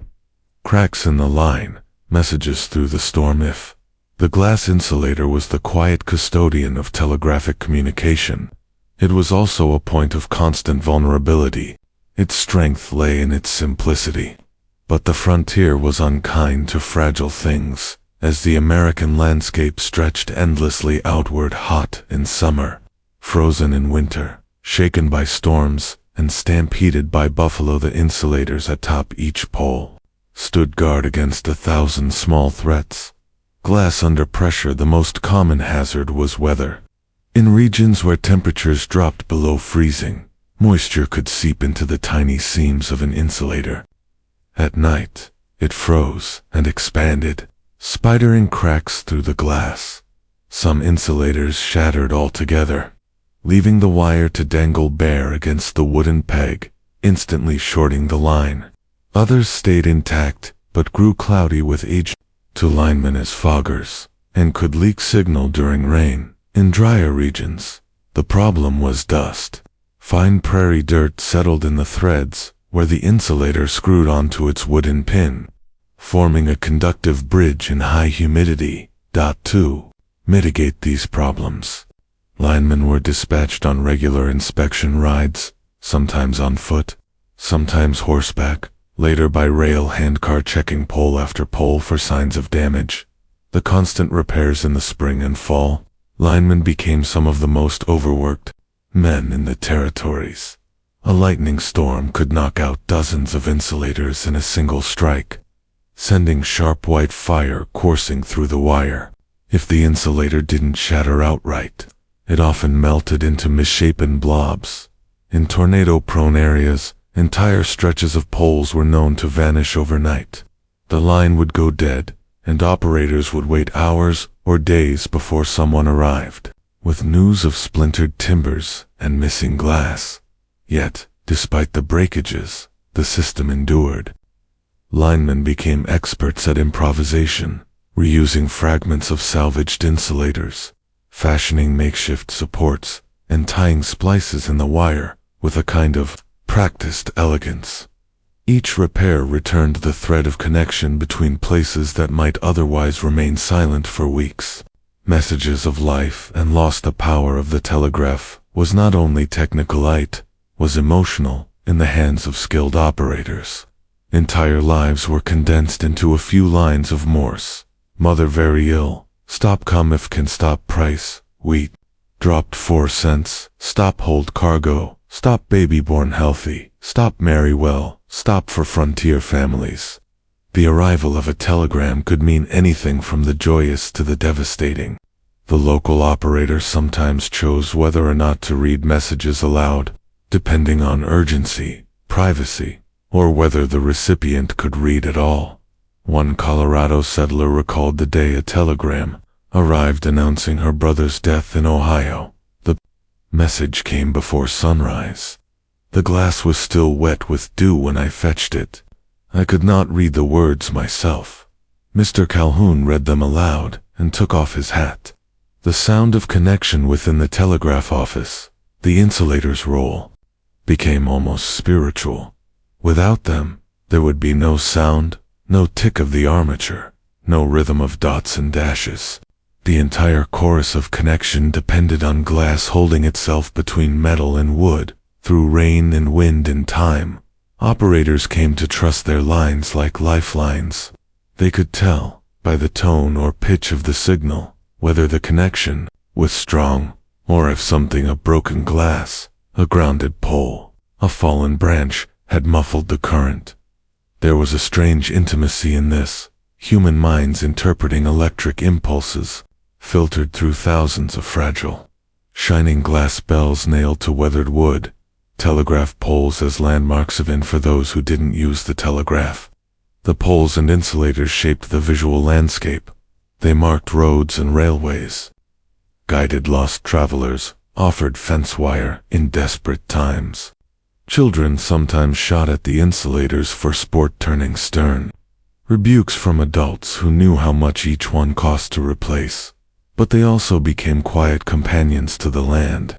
In towns too small for regular newspapers, a single pole could carry news of war, peace, weather, or love. And in that quiet fact, glass conducting thought across an ocean of grass, there was something profoundly human. A fragile faith. The glass insulator never boasted. It never shined in its own defense. But day after day, it held fast to its wooden perch, gripping the wire that tied the coasts and the corners of the growing nation. Each one stood as an act of fragile faith. Faith that a message sent into the wind would arrive, that a distant hand would key an answer, that a single thread suspended across the emptiness could bind a continent together.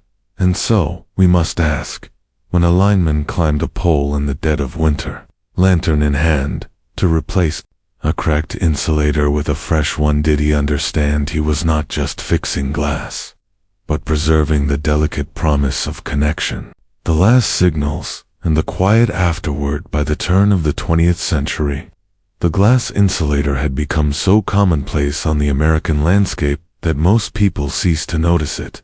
Like fence posts or wagon ruts, it was simply part of the background until the day the telegraph began to go silent. The march of progress in time. New technologies arrived to compete with the old wires. The telephone promised instant voice communication, doing away with the need for Morse operators. Rural electrification demanded heavier lines and different insulators. Railways that once relied on telegraph dispatch began laying private phone circuits. Businesses that once paid by the word to send messages started using long-distance calls, finding them faster and more personal. Yet, for many towns, the telegraph lingered. It was dependable in storms that knocked out nascent phone systems, and it offered a certain gravitas, an official record of transactions and communications. Decommissioning the lines gradually, telegraph poles were pulled down. Crews with teams of horses or steam winches uprooted the posts that had stood for decades. Some glass insulators were salvaged, boxed up in warehouses in case of emergencies. Others were left behind, still threaded onto their wooden pins, quietly aging in the wind. Settlers gathered the abandoned glass for all manner of uses. Children played marbles on the cabin floor with small chunks. Farmers kept fence posts with them to keep rain out of hollow wood. Tinkerers used them as makeshift lamp chimneys or weights, and some simply left them in place. Reminders of a time when a single thread of iron wire had felt like the very edge of modernity. The collector's eye decades later, when rural lines were finally removed wholesale. Collectors discovered the beauty that had once been overlooked. Certain glass colors, deep cobalt blue, vivid purple from manganese exposure, rare ambersby, came prized. Subtle differences in shape and embossing identified dozens of manufacturers long vanished. What had been purely functional now took on the aura of artifact. Echoes of the past. If you stand in the tall grass of an abandoned railway grade, you might still find them today, a row of poles, leaning like weary sentinels. The wires long since stripped by salvage crews, the glass bells intact in their sockets. They are curiously dignified in their ruin, holding the sky just as they once held the wire dot, and if you listen on a still afternoon, you might almost imagine you hear the faintest hum, the last echoes of voices carried across the plains. The human thread perhaps more than any other object of that era. The glass insulator captured the paradox of the frontier, life balanced between isolation and connection. It was small, easily broken, and sometimes unreliable. Yet for millions of settlers, it was a lifeline to everything beyond the horizon. Through it passed urgent pleas for help, orders that moved harvests to market, announcements that joined or sundered families. And always, it did its work without complaint, silent until called upon, then alive with purpose, a legacy of connection in the end. The glass insulator reminds us that the desire to communicate is as old as civilization itself. We build frail bridges, be they wires or wireless, signals to close the gaps between us. We trust that the thread, however thin, will hold, and when it does, when the message arrives in the darkness, we feel less alone. Reflection. So, the next time you see a piece of colored glass in an antique shop or half buried in a pasture, remember that it once bore the weight of human longing, countless voices speaking across emptiness. And so we must ask, if the prairie could have listened, what would it have made of all those urgent signals, all that hope and sorrow carried on a single wire, upheld by a fragile bell of glass? The tally stick, counting credit in remote outposts, notched wood in an age of paper picture, a trading post on the far edge of settlement, somewhere on the upper Missouri River in the 1860s. A trapper arrives with a bundle of pelts. He nods to the storekeeper, who fetches a narrow length of wood, worn smooth by handling with a small knife. The storekeeper cuts a notch near the end of the stick, a quiet, deliberate motion that records a transaction as binding as any written contract. This is the tally stick, an object so simple it could be mistaken for kindling. Yet for generations it kept commerce alive in places where paper, ink, and trust were all in short supply. Ancient roots. The tally stick was no recent innovation. Its origins stretched back centuries, to medieval England and beyond. Kings and tax collectors had used notched sticks to record debts, taxes, and rents long before settlers ever crossed the Mississippi. The principle was elegant. Each notch represented a unit of value, often a pound of goods, $1 in credit, or a measure of grain. The stick was then split lengthwise. One half, called the stock, remained with the creditor. The other, the foil, went to the debtor. Because the irregular grain and matching notches could not be forged, the two halves were proof of the agreement, in an era when few could read. This tactile system had obvious advantages. Tally sticks on the frontier. On the American frontier, tally sticks became an indispensable tool of trade. General stores and fur traders relied on them to record credit when settlers lacked coin. A family might purchase flour, salt, and calico. Then watch as the storekeeper made a series of notches in a blank stick. Each notch was a promise to pay when the harvest came in, when pelts were sold, or when a distant letter brought funds. Tally sticks also offered a means of accounting that survived the chaos of frontier life. If a ledger was lost in fire or flood, the matching half of the tally stick still proved what was owed. If a settler died, the stick remained evidence for the heirs. Crafting the stick knot, just any scrap of wood would do. The best tally sticks were cut from seasoned hardwood, hickory, ash, or oak, split carefully to ensure a clean match. Before the first notch was ever carved, the surfaces were planed smooth. Some traders marked the ends with initials or simple symbols to show whose account they held. The notches themselves followed a rough code. Small, shallow cuts represented small denominations, 25 cents, a pound of flour. Deeper V-shaped notches indicated dollars or larger measures. Crosscuts or angled scores could record special agreements, interest, barter arrangements, or credits advanced in trust. Though the code was not standardized across all settlements, it was almost always clear to the parties involved. Trust in wood. The tally stick was more than a bookkeeping device. It was a visible pledge of mutual reliance. When the trader split the stick and handed over the foil, it signified faith that the debt would be honored. For the debtor, accepting it was a commitment to repay not someday, but as soon as means allowed. This exchange often carried more weight than any paper receipt. In communities where reputation was everything, failing to make good on a tally was social ruin. Survival through simplicity. Frontier life was unpredictable. Drought, blizzards, crop failure, and sickness could destroy a family's livelihood overnight. In such times, the tally stick was a lifeline. A storekeeper who trusted a customer might extend credit far beyond what made business sense, simply because he knew the alternative could be starvation. And so, these modest splinters of wood became emblems of both economic necessity and quiet generosity. The tally in daily life. Some families kept their foils tucked inside a Bible or nailed to a beam over the hearth. Children grew up recognizing them, slim pieces of wood, each a measure of their family's standing in the community. It was not uncommon for neighbors to gather in a store on long winter evenings, watching as the trader tallied up credits and debts by lamplight.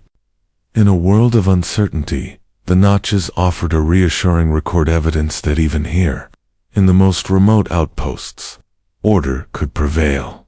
And so we might ask, when a trader handed a settler the freshly split half of a tally stick, did they realize they were not just recording a debt but forging a bond of trust that might one day prove more valuable than the goods themselves? The ledger of the land. The tally stick may have seemed a relic, even in its own time a holdover from a medieval world of illiteracy and barter. Yet, out on the edges of American settlement, it held its ground, as settlers pushed further into untamed landscapes where coinage was scarce. Banks were distant, and trust had to be earned day by day. These notched pieces of wood quietly documented the real economy of survival, the social fabric of Notchesin, the tight-knit world of a frontier community. Every stick told a story. A cluster of shallow notches might represent the bread and nails extended to a young couple building their first cabin. A single deep score could be the price of a rifle or an ox. An angled mark might mean a favor, perhaps flour, given during a blizzard, or medicine after a fever. In this way, tally sticks served not only as accounts, but as chronicles of obligation, generosity, and survival. Storekeepers didn't keep ledgers for strangers. They extended credit to neighbors, and neighbors, in turn, paid their debts, not always in coin, but in kind: bushels of wheat, cords of wood, mended boots, or cured hides. Over time, the notches on a stick became something more than numbers. They were physical records of relationships, transactions, bound by honor more than law. The ritual of settling accounts at the end of a season, especially harvest time or fur trading, seasoned settlers would return to the store to settle up. The two halves of the tally stick would be reunited. Each matching notch confirmed what was owed or paid. Disputes were rare. The cut grain and grain of the wood spoke plainly, more reliable than memory or pen. Once accounts were closed, the stick was often burned, symbolizing a clean slate. For others, it might be saved as a memento, kept in a drawer or nailed to a barn wall. It's not just now part of personal history. A trader in Wisconsin wrote in 1859, "I have kept sticks for a dozen winters. Some have names carved by hand, some plain. The oldest ones I cannot bear to part with. I remember the faces behind every mark." Variations across the landscape, though. The tally stick was most commonly used in general stores. It also adapted to many corners of frontier life. In lumber camps, it tracked the meals eaten by hired men, each notch a day's board and bed. Among trappers, it tallied pelts delivered to remote outposts, especially when no clerk was available to keep a written log. At mission schools and trading posts, missionaries sometimes used tally sticks to manage inventories or track borrowed tools and blankets. The materials and methods varied slightly, but the principle remained the same: a shared, visible contract between two parties, recorded in the most elemental of materials, wood and blade. Women and tally sticks. Though much of the trade was conducted by men, women on the frontier also played a vital role in managing credit and debt.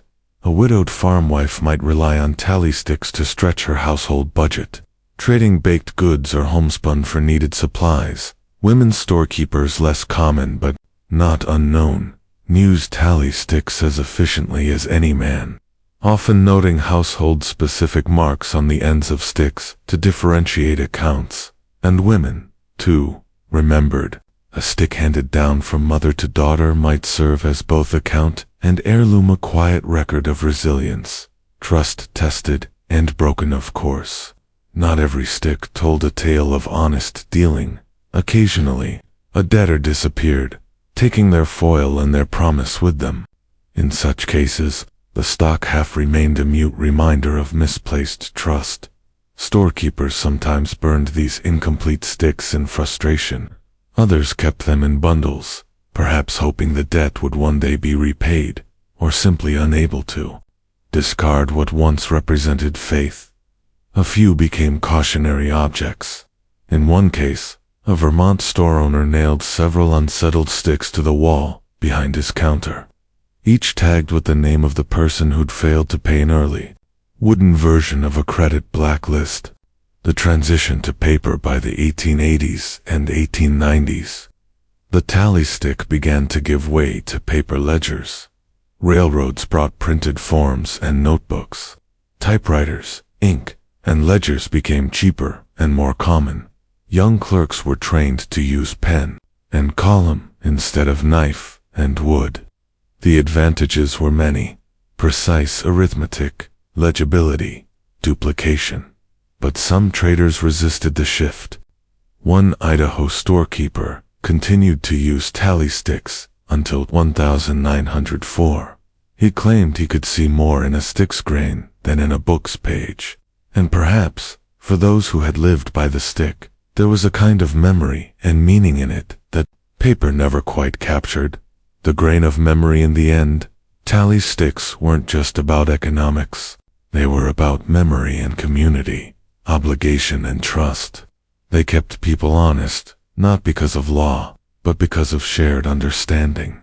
Each notch, each scar in the wood, carried weight, and so we must ask, when the last notch was cut, when the halves were split and handed out, did anyone know that these slender sticks were not only markers of debt, but quiet monuments to the unwritten economy of the American frontier? The last notch in the passing of an era. By the dawn of the 20th century, the tally stick was receding into memory. Its decline was not dramatic. There was no proclamation or headline to announce it, but instead a quiet replacement as towns grew and record-keeping modernized, where once a single blade and a scrap of wood sufficed. Merchants now relied on ink, columns, and ledgers. Each transaction captured in neat, numbered lines, yet in outlying settlements, small ranches tucked in river valleys, isolated mining camps in the Rockies, the tally stick lingered longer than many realized. The quiet disappearance, the end of the tally stick, came much the same way it had arrived.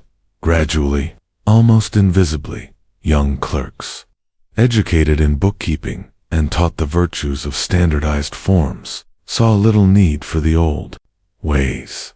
They regarded the notched stick as quaint, even primitive, and to be sure, paper offered advantages. It was easier to calculate interest, to consolidate accounts, to satisfy the growing demands of tax collectors and wholesalers farther east. Still, for older traders, the transition felt like the end of something intimate. One Kansas storekeeper wrote in 1902, "They say books are better. Perhaps they are, but I have never had a man come to me and say a book was worth more than his word. A stick, you see, makes no excuses. It is what it is." Memory in wood. For those who had relied on tally sticks, their passing carried a kind of melancholy. Some sticks, once settled, were saved in trunks or cupboards, relics of harder days. Others were burned for kindling, turned to ash in the same stoves that once cooked meals bought on credit. Occasionally, when a family left the frontier altogether, a bundle of sticks was abandoned in a store loft or tucked in a barn. Long after their value as records had faded, they remained as silent witnesses to the lives they had measured. A few survive today, in museum cases or private collections, unremarkable to the untrained eye, but rich with the hidden story of hands that held them. Debts repaid, trust upheld, or broken, an object of ritual in the final decades of their use. The tally stick acquired a kind of ceremonial air. Some storekeepers retained them not because they had no other option, but because they valued the ritual, the smooth feel of the wood, the crisp certainty of each notch, the solemn moment when the stick was split in half and offered to the debtor. This was not nostalgia alone. It was an expression of something older and deeper, a belief that commerce was a human relationship, and that trust, once established, was as solid as oak. Echoes in modern times, though few recognize it today, the tally stick laid the foundation for much of the credit economy that followed. It demonstrated that agreements need not be written in elaborate contracts or certified by courts. A simple, shared system rooted in mutual understanding could sustain entire communities. If anything, the tally stick was proof that the most enduring bonds are often the simplest ones. Lessons from a notched stick in an age when credit is managed by algorithms and databases. The tally stick seems impossibly humble, yet, in its quiet way, it expressed profound truths, that trust is always personal before it is institutional, that memory, embedded in something tangible, has power, that an honest record, no matter how crude, is the beginning of civilization itself. A closing reflection. And so, as the last tally sticks were consigned to fire or forgotten in dusty attics, an era passed almost unnoticed, but in those not just plain marks cut by ordinary hands, lay the story of a continent being settled, one transaction at a time. Each stick, no matter how small, bore witness to hardship and hope, to the slow building of lives on the ragged edge of possibility. And so we must ask, when the last trader set down his blade and folded away his final ledger, did he understand that he was closing not just a season's account, but the final chapter of a 1,000-year practice that had shaped human trust? The barrel hoop, holding a settlement together, circles of iron and the economy of necessity. Imagine a freight wagon arriving at a newly built trading post in the Dakota Territory, its wheels groaning under the weight of casks and barrels. The settlers waiting on the porch don't look first at the flour, salt pork, or molasses. Their eyes are drawn instead to the simplest part, the iron hoops that bind each barrel tight, taut to modern eyes.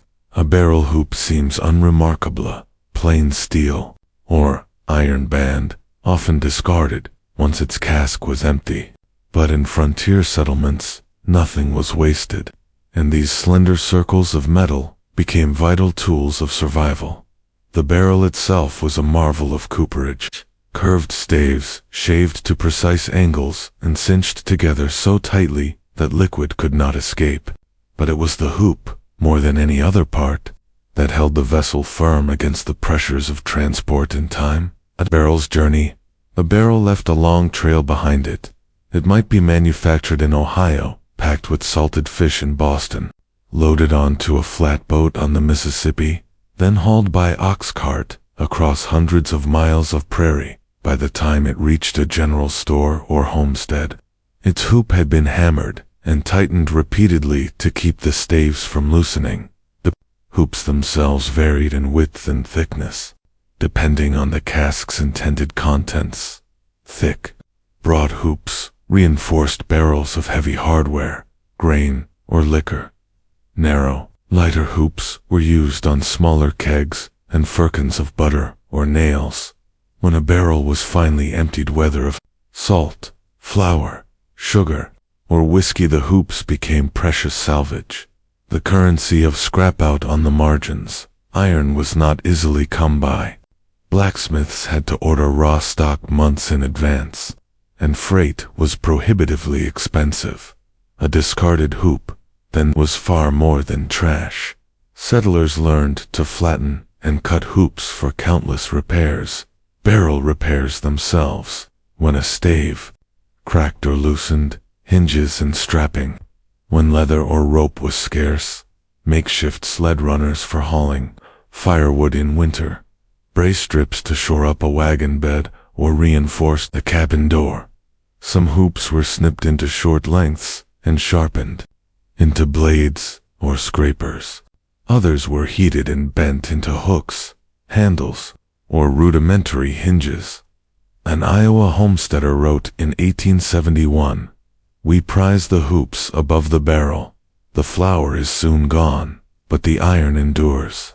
Barrel hoops and fences perhaps nowhere were hoops more visible than in the endless fencing that crept across the plains, where split rails were scarce.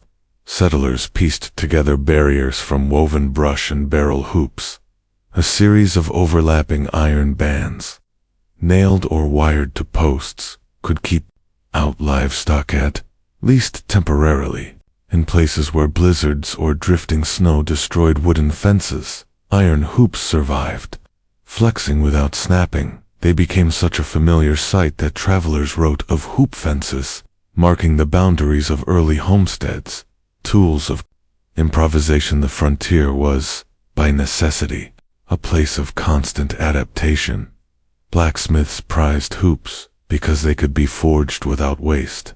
In emergencies, they became repair bands for wagon wheels.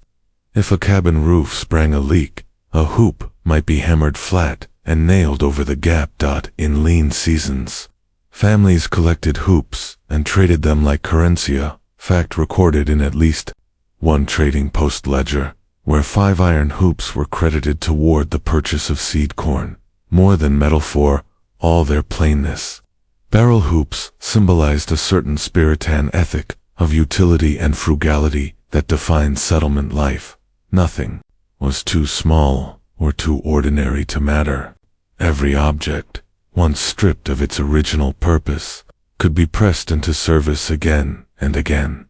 And so we must ask, when a settler pulled a hoop from an empty barrel and turned it to new use, did they see only scrap, or did they feel a quiet reassurance that in a land where everything was hard-won, even the simplest thing might help keep life moving forward? The hoop as lifeline and legacy. If the barrel hoop began its life as an industrial product, a strip of iron shaped in distant foundries, it often ended it as the most personal of objects, refashioned by hand to suit the needs of a single family. In this way, the hoop was more than a piece of scrap. It was a marker of the frontier's collective ingenuity, a quiet testament to the determination that turned scarcity into resourcefulness. From freight to function, consider the journey of a typical hoop. It arrived in a freight wagon, bound around a barrel of molasses or salt pork. Once emptied, it was pulled free and laid aside near the outbuilding. A blacksmith or homesteader then examined its width, thickness, and flexibility, gauging what it might become next. In some towns, an informal barter system sprang up around this repurposing. A farmer who lacked the tools to cut and flatten hoops might trade a pail of lard to a blacksmith in exchange for a few iron straps. A widow with a broken stove door could offer preserves or sewing work in return for a patch made from hoop iron. Everyday repairs, when the wind scoured cabins and barns, or the constant jostling of wagons loosened boards and hinges, the hoop was often the quickest fix. Iron straps cut from hoops were nailed across door seams to keep out drafts. Loose wagon wheels were tightened with heated hoops that shrank as they cooled, binding the wood tight again. Hoop iron made latches, hinges, and brackets, each one shaped by necessity rather than aesthetic. Though blacksmiths took pride in fine work, they also recognized that frontier repairs were about survival, not beauty. One Dakota Territory smith put it plainly: if a thing works, it is good. If it does not, it goes in the fire and becomes something else. Children, and the hoop children, too, found ways to adapt hoops for their own use. They rolled them with sticks in dusty streets, a game as old as iron itself. A boy or girl could spend hours chasing a hoop across the settlement yard, the simple joy of movement and competition brightening otherwise long, quiet days. In this way, the hoop's life extended beyond utility, became a rare form of play. One Minnesota settler remembered, "We had few toys. A hoop was treasure. It was the one thing that made us feel no different from the children in towns." Barrel hoops in winter. As the seasons turned, hoops took on new purposes. In winter, when ice covered rivers and creeks, hoops were sometimes lashed together to form crude sled runners or reinforcement for snowshoes. Bundles of hoops were buried in straw to keep them pliable, for iron made brittle by the cold could snap without warning. Settlers learned that even the smallest scrap of metal could tip the balance between hardship and disaster. Community resilience, because iron hoops were so often shared, traded, or loaned. They fostered a kind of communal resilience. If a neighbor's barn door blew off in a storm, others contributed spare hoops to rebuild it. When a wagon wheel broke on a migration trail, families pooled tools and iron to repair it. These acts of cooperation were seldom recorded in any formal account. They were simply part of life and spoken understandings that in a land of distance and danger, survival depended on shared resources. A shift toward abundance by the late 1880s and 1890s. Railroad expansion made iron more plentiful. Manufactured hinges, latches, and fittings arrived by the crate, replacing makeshift hoop repairs. Yet even then, old habits died slowly. Some settlers continued to salvage every hoop, mindful that convenience was no guarantee of permanence. One Nebraska farmer observed, "When iron came easier, folk began to throw hoops aside, but the old ones kept them still." We remembered a time when a barrel hoop was as dear as any coin, the hoop as heritage for many. The simple barrel hoop became a simpler reminder of what it meant to build a life from almost nothing. It was proof that ingenuity mattered more than abundance, that every object could serve multiple purposes if you looked closely enough. And so we must ask, when the railroads brought new supplies and old hoops were finally left to rust in the grass, did anyone pause to reflect on how these plain bands of iron had quietly held so many fragile hopes together? Rust in remembrance. By the early 20th century, the humble barrel hoop had lost much of its prominence. The iron band that once formed the backbone of so many repairs was gradually eclipsed by mass-produced goods, industrial fittings, and the steady march of rail-borne abundance. Yet for those who remembered, the hoop remained more than scrap. It was a symbol of an era when every object, no matter how plain, carried the potential to sustain life. Iron in decline as railroad depots expanded, and catalog companies shipped everything from nails to stovepipes to hinges. Settlers could at last buy new materials without months of delay.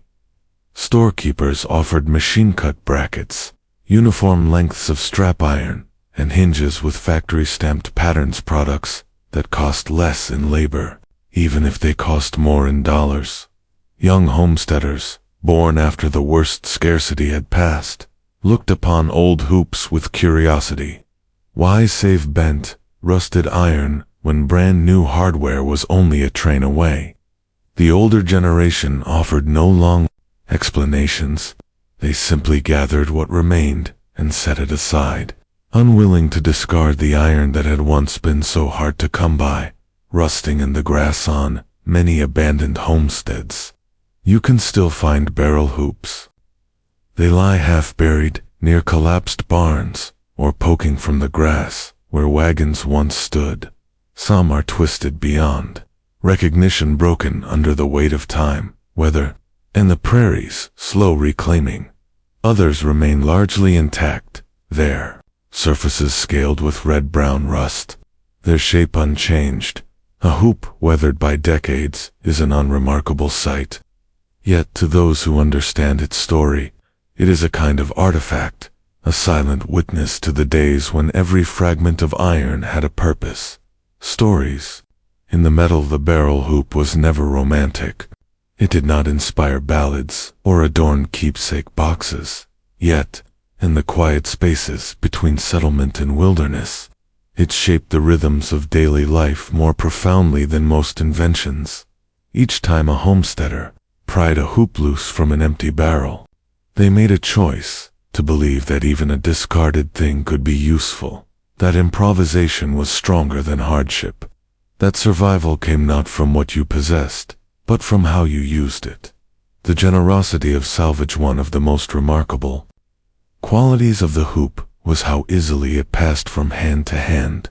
A neighbor in need of a latch would find an extra hoop offered without ceremony. When a snowstorm tore a roof away, spare hoops appeared in the morning light, contributed by those who had little to spare themselves. These small exchanges rarely made the record books, yet they were as crucial to survival as any government survey or railroad grant. A memory of frugality long after hoop fences were replaced by barbed wire and hoop hinges by factory steel. Settlers spoke of the ingenuity of that time with a mix of pride and quiet sorrow. They knew the era had been defined by lack, but also by a spirit that refused to waste anything. A Nebraska woman, interviewed in the 1930s, recalled, "We were always short of something: money, food, tools, but never short of ideas. A barrel hoop could be 1,000 things if you had the will to try." Echoes in the present today. The barrel hoop is mostly a curiosity picked up by collectors, sometimes transformed into rustic decor, its original purpose forgotten. Yet in its simple form lies a lesson that still resonates. It reminds us that resilience is not a matter of wealth or resources alone, but of vision, the ability to look at a cast-off scrap and see in it the shape of tomorrow's solution, a final reflection. And so, as the last hoop rusted quietly in the prairie grass, an era closed, not with fanfare, but with the soft sigh of time passing over iron. In that closing silence was a truth known to all who lived through it, that in a land where everything had to be earned, even the humblest thing, a plain ring of iron, might one day be the difference between failure and survival. And so we must ask, when the final barrel hoop was left behind, did anyone pause to wonder if, in casting aside what seemed obsolete, we also left behind a little of the ingenuity that built a nation from the simplest materials at hand? The sourdough starter bred in the middle of nowhere, living leave-on in a land of scarcity. Imagine a single jar, wrapped in cloth, tucked at the bottom of a flour sack on a wagon crossing the Great Plains.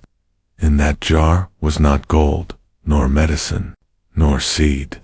It was a slurry of flour and water alive, with wild yeast. Sourdough starter, an inheritance as vital as any heirloom. On the frontier, bread was never taken for granted. Without reliable yeast, settlers risked hunger. For bread was more than food.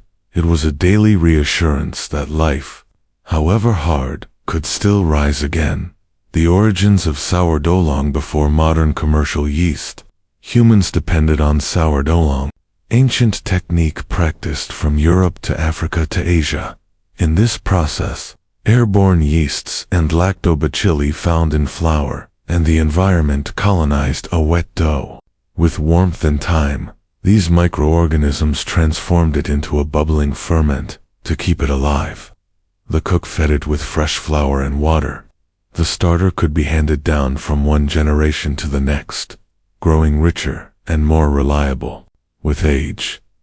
On the American frontier, this living culture was often known simply as the sponge, and in some households, it was more treasured than any recipe. A pioneer's companion. Sourdough starter traveled in mason jars and stoneware crocks, sometimes carried hundreds of miles by wagon or horseback, because starter was unpredictable in temperature swings and vulnerable to contamination. It was guarded carefully. In winter, it might be kept in a warm spot near the hearth, or even tucked under a quilt in the bed. On long journeys, it might be sealed in wax or wrapped in oilcloth to prevent drying. During drought, families rationed precious flour to keep it fed, even when there was little left to bake. A Montana homesteader wrote in 1883, "I have had my sponge since we crossed from Kansas. If it should spoil, I know not how I would begin again." Rituals of bread making. Process of baking sourdough bread became an almost sacred ritual. First, the cook measured a portion of the sponge into a wooden bowl, then added flour, water, and sometimes a pinch of salt. The dough was kneaded by hand until it grew elastic. Then came the wait hours, sometimes overnight, while the yeasts multiplied and the dough rose. In cabins where clocks were scarce, the timing was judged by feel, smell, and intuition. An experienced baker could tell by the dough's texture if it was ready for the oven. When the loaves were finally baked, the cook reserved a lump of raw dough to replenish the starter, ensuring that tomorrow's bread would be possible. Flavor and identity. Each sourdough carried the distinct character of its environment. A starter nurtured in the dry plains tasted different from one kept in a humid river valley. The strain of yeast, the flour used, even the wood smoke in the cabin shaped the final flavor. For this reason, bread became a marker of place and identity. Families' loaf tasted subtly different from their neighbors. Children grew up recognizing the scent of their own kitchen's sponge. For many, it was the smell of comfort and belonging. Sourdough, in hard times, when supplies were low, Sourdough was often the last resource left. Without eggs or milk, a cook could still produce a sustaining loaf. In some regions, sourdough was used for biscuits, pancakes, and dumplings, stretching limited stores of flour into as many meals as possible. During winters, when trade routes closed, the starter was a small miracle, a living reserve that could survive when everything else perished.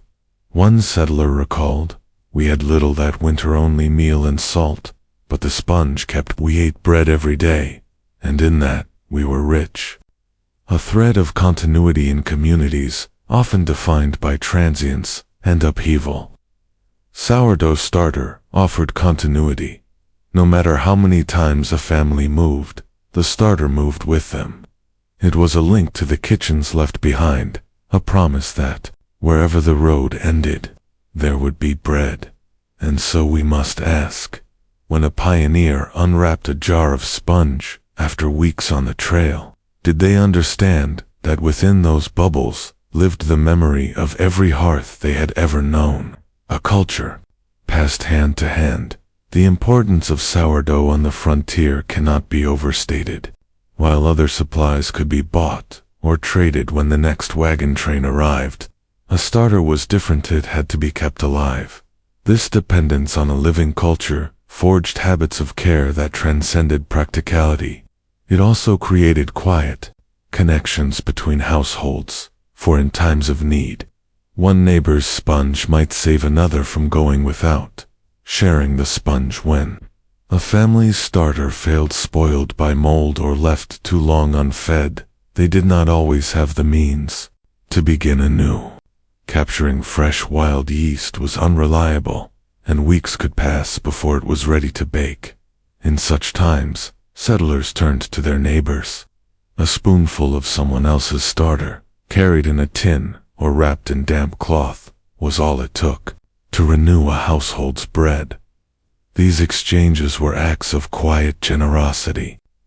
The gift of sponge was rarely repaid in coin, but rather in gratitude, companionship, and the unspoken knowledge that hardship could visit anyone. A woman in the Nebraska Territory wrote in 1869, "When my sponge failed, Mrs. Hart gave me a portion of hers. It was no small kindness, for without it I could not have fed the children." The art of keeping it alive, maintaining sourdough in an unpredictable climate, required skill as well as vigilance. In hot weather, the sponge might sour too quickly. Cooks learned to refresh it more often, or keep it in the coolest part of the cellar. In winter, it could freeze and die. Some families took to sleeping with their starter, wrapping it in cloth and placing it beneath the quilts to protect it from the cold.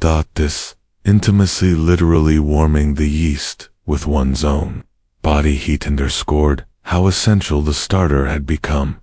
Children too were given responsibility for its care. A child might be instructed to stir the sponge at midday, or to watch for the first bubbles that meant it was thriving. In this way, the knowledge of sourdough passed quietly from parent to child, generation after generation. Flavor is memory. Every sourdough starter carried the imprint of its place and history. Because the microorganisms varied by region, bread from Kansas tasted different from bread baked in Idaho or Montana.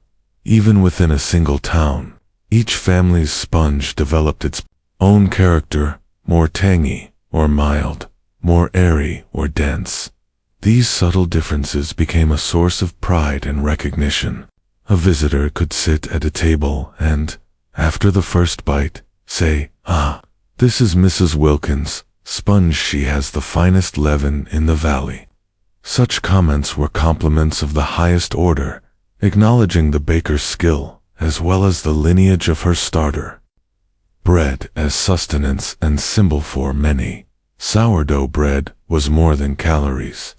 It was proof that life could be coaxed to thrive in even the harshest environments. In a landscape defined by distance and uncertainty, the act of baking was both practical and profoundly hopeful. Every rising loaf was a quiet triumph over scarcity, a reminder that the smallest things, tended carefully, could endure. Festivals and feasts, though daily bread was plain, holidays brought special preparations. At Christmas or harvest celebrations, cooks often enriched the dough with sugar, dried fruit, or a splash of precious milk, transforming the humble sourdough into a delicacy. In some settlements, families competed to see whose bread rose highest or had the lightest crumb, a friendly contest that brightened hard seasons. Children were given small rolls shaped like birds or animals, and the scent of fresh bread filled cabins with warmth. When the sponge failed still, sourdough was not infallible. Sometimes a starter turned pink or gray, spoiled beyond saving. In those moments, the loss was more than inconvenience. It was the severing of a living link to the past. A woman in Wyoming described the despair of scraping out a ruined crock. It felt as though a part of our home was gone. I sat and wept over it, as foolish as it sounds. Hope renewed, yet even in loss, there was resilience. Neighbors would share their own sponge, and the cycle of baking began again. In this way, sourdough embodied the spirit of the frontier, fragile, persistent, dependent on community, and always ready to start over. And so, we must ask, when a pioneer handed a spoonful of sponge to a neighbor in need, did they know they were passing along not just yeast, but the quiet assurance that no one had to face hardship alone? The last loaf, and the taste of memory. As the 20th century approached, the American frontier shifted from homesteads to towns, and towns to cities. With that transformation came 1,000 small changes, among them the quiet fading of the sourdough starter from its once central role in daily life. But before it vanished from everyday practice, it had already imprinted itself deeply into the cultural memory of a generation raised on its tangy scent and humble resilience. The arrival of modern yeast. By the 1880s, commercially packaged yeast cakes were making their way westward, sold in tins or paper-wrapped cubes. These new products promised consistency, speed, and shelf stability. Instructions were printed clearly on the packaging. No more guesswork, no more tending to the bubbling sponge with the same care one might give to a pet. For many settlers, weary from long days of labor, the convenience was hard to resist, and yet some held on. An elderly settler in the Arizona territory reportedly refused to use baker's yeast, claiming, "It does not know our house, nor our hunger," passing the starter down even. As new generations embraced convenience, others continued the practice of feeding, preserving, and sharing their family's starter. Some jars of sponge were passed down like heirlooms, carried in covered wagons, transferred across borders, or mailed wrapped in waxed paper to distant relatives, starting new lives. These were not casual gifts. To be entrusted with a family's sourdough starter was to receive a piece of living history. In many families, the starter was named, not for sentimentality, but as a recognition that this leaven had survived storms, hunger, cold, and war. Old Jessie, Mother Jane's bubble, camp bread. These names lived in memory long after the last loaf was baked. Urban kitchens and forgotten crocks. By the early 1900s, kitchens were changing. Stoves were powered by gas, cookbooks appeared with tested recipes, and shops sold fluffy white bread in waxed paper wrappers. In the corners of some cupboards, old stoneware crocks of sourdough starter sat forgotten, unfed and unneeded.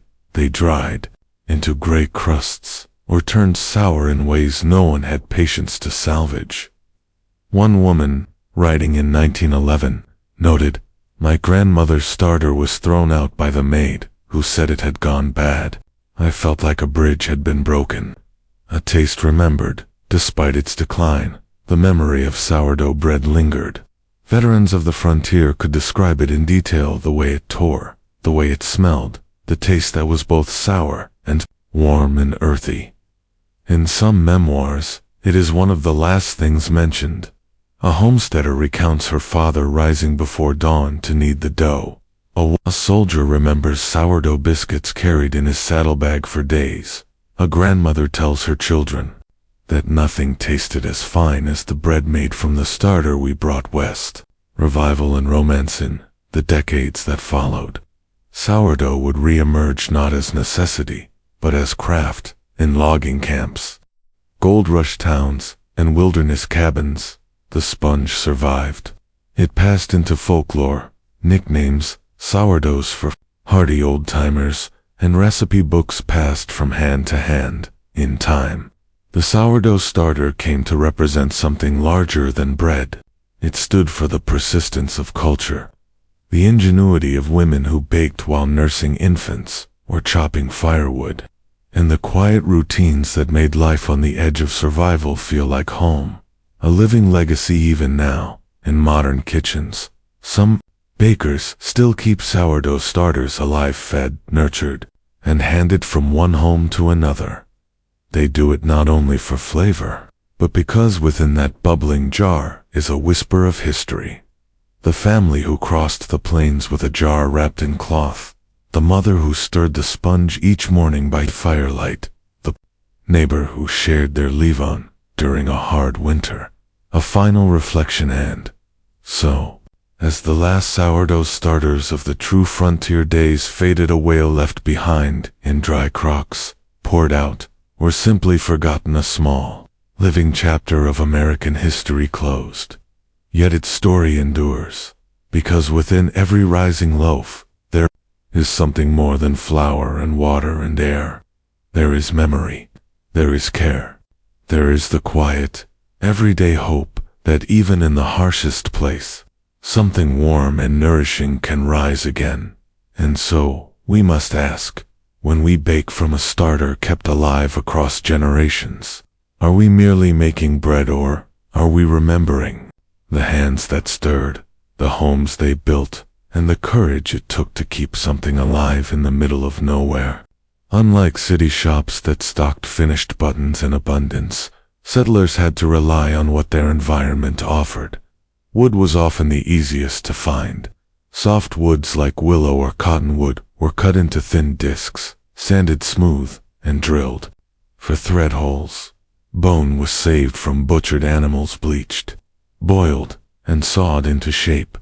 Horn, prized for its durability, was heated until pliable, then pressed into molds to cool into dense, resilient buttons. Metal came from salvaged scraps, lead musket balls melted down, bits of pewter cookware, or discarded tin, snipped and hammered into rounds. When no solid materials could be spared, cloth itself became the raw ingredient.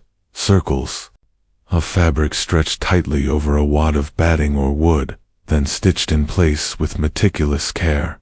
A Wyoming homesteader described making cloth buttons in the dead of winter.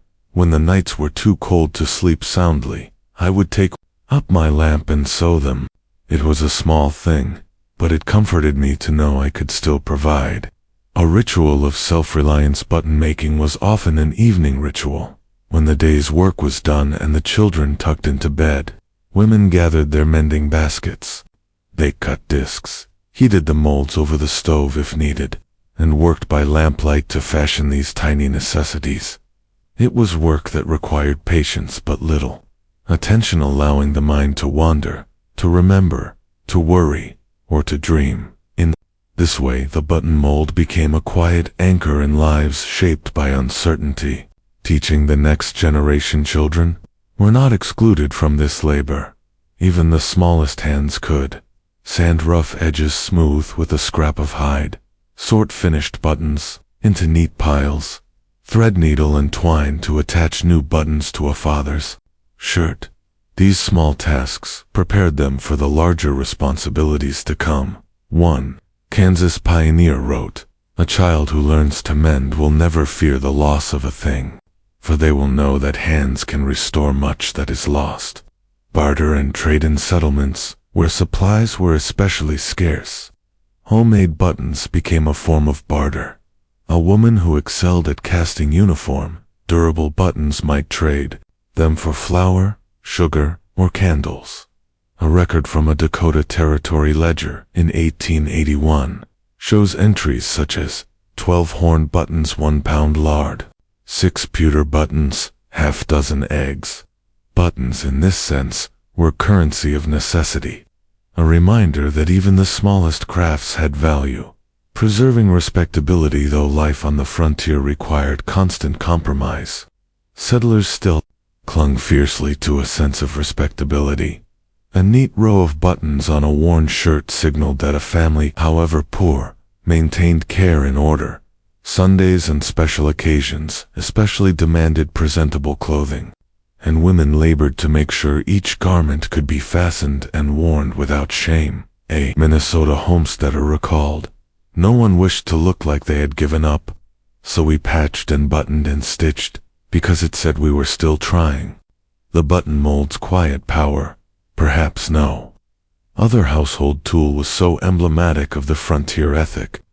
Use what you have, make what you need, waste nothing. Even as ready-made goods became more available, many households continued to keep a button mold tucked in a drawer. Its presence was comforting, a reminder that, should hard times return, one could always make something from nearly nothing.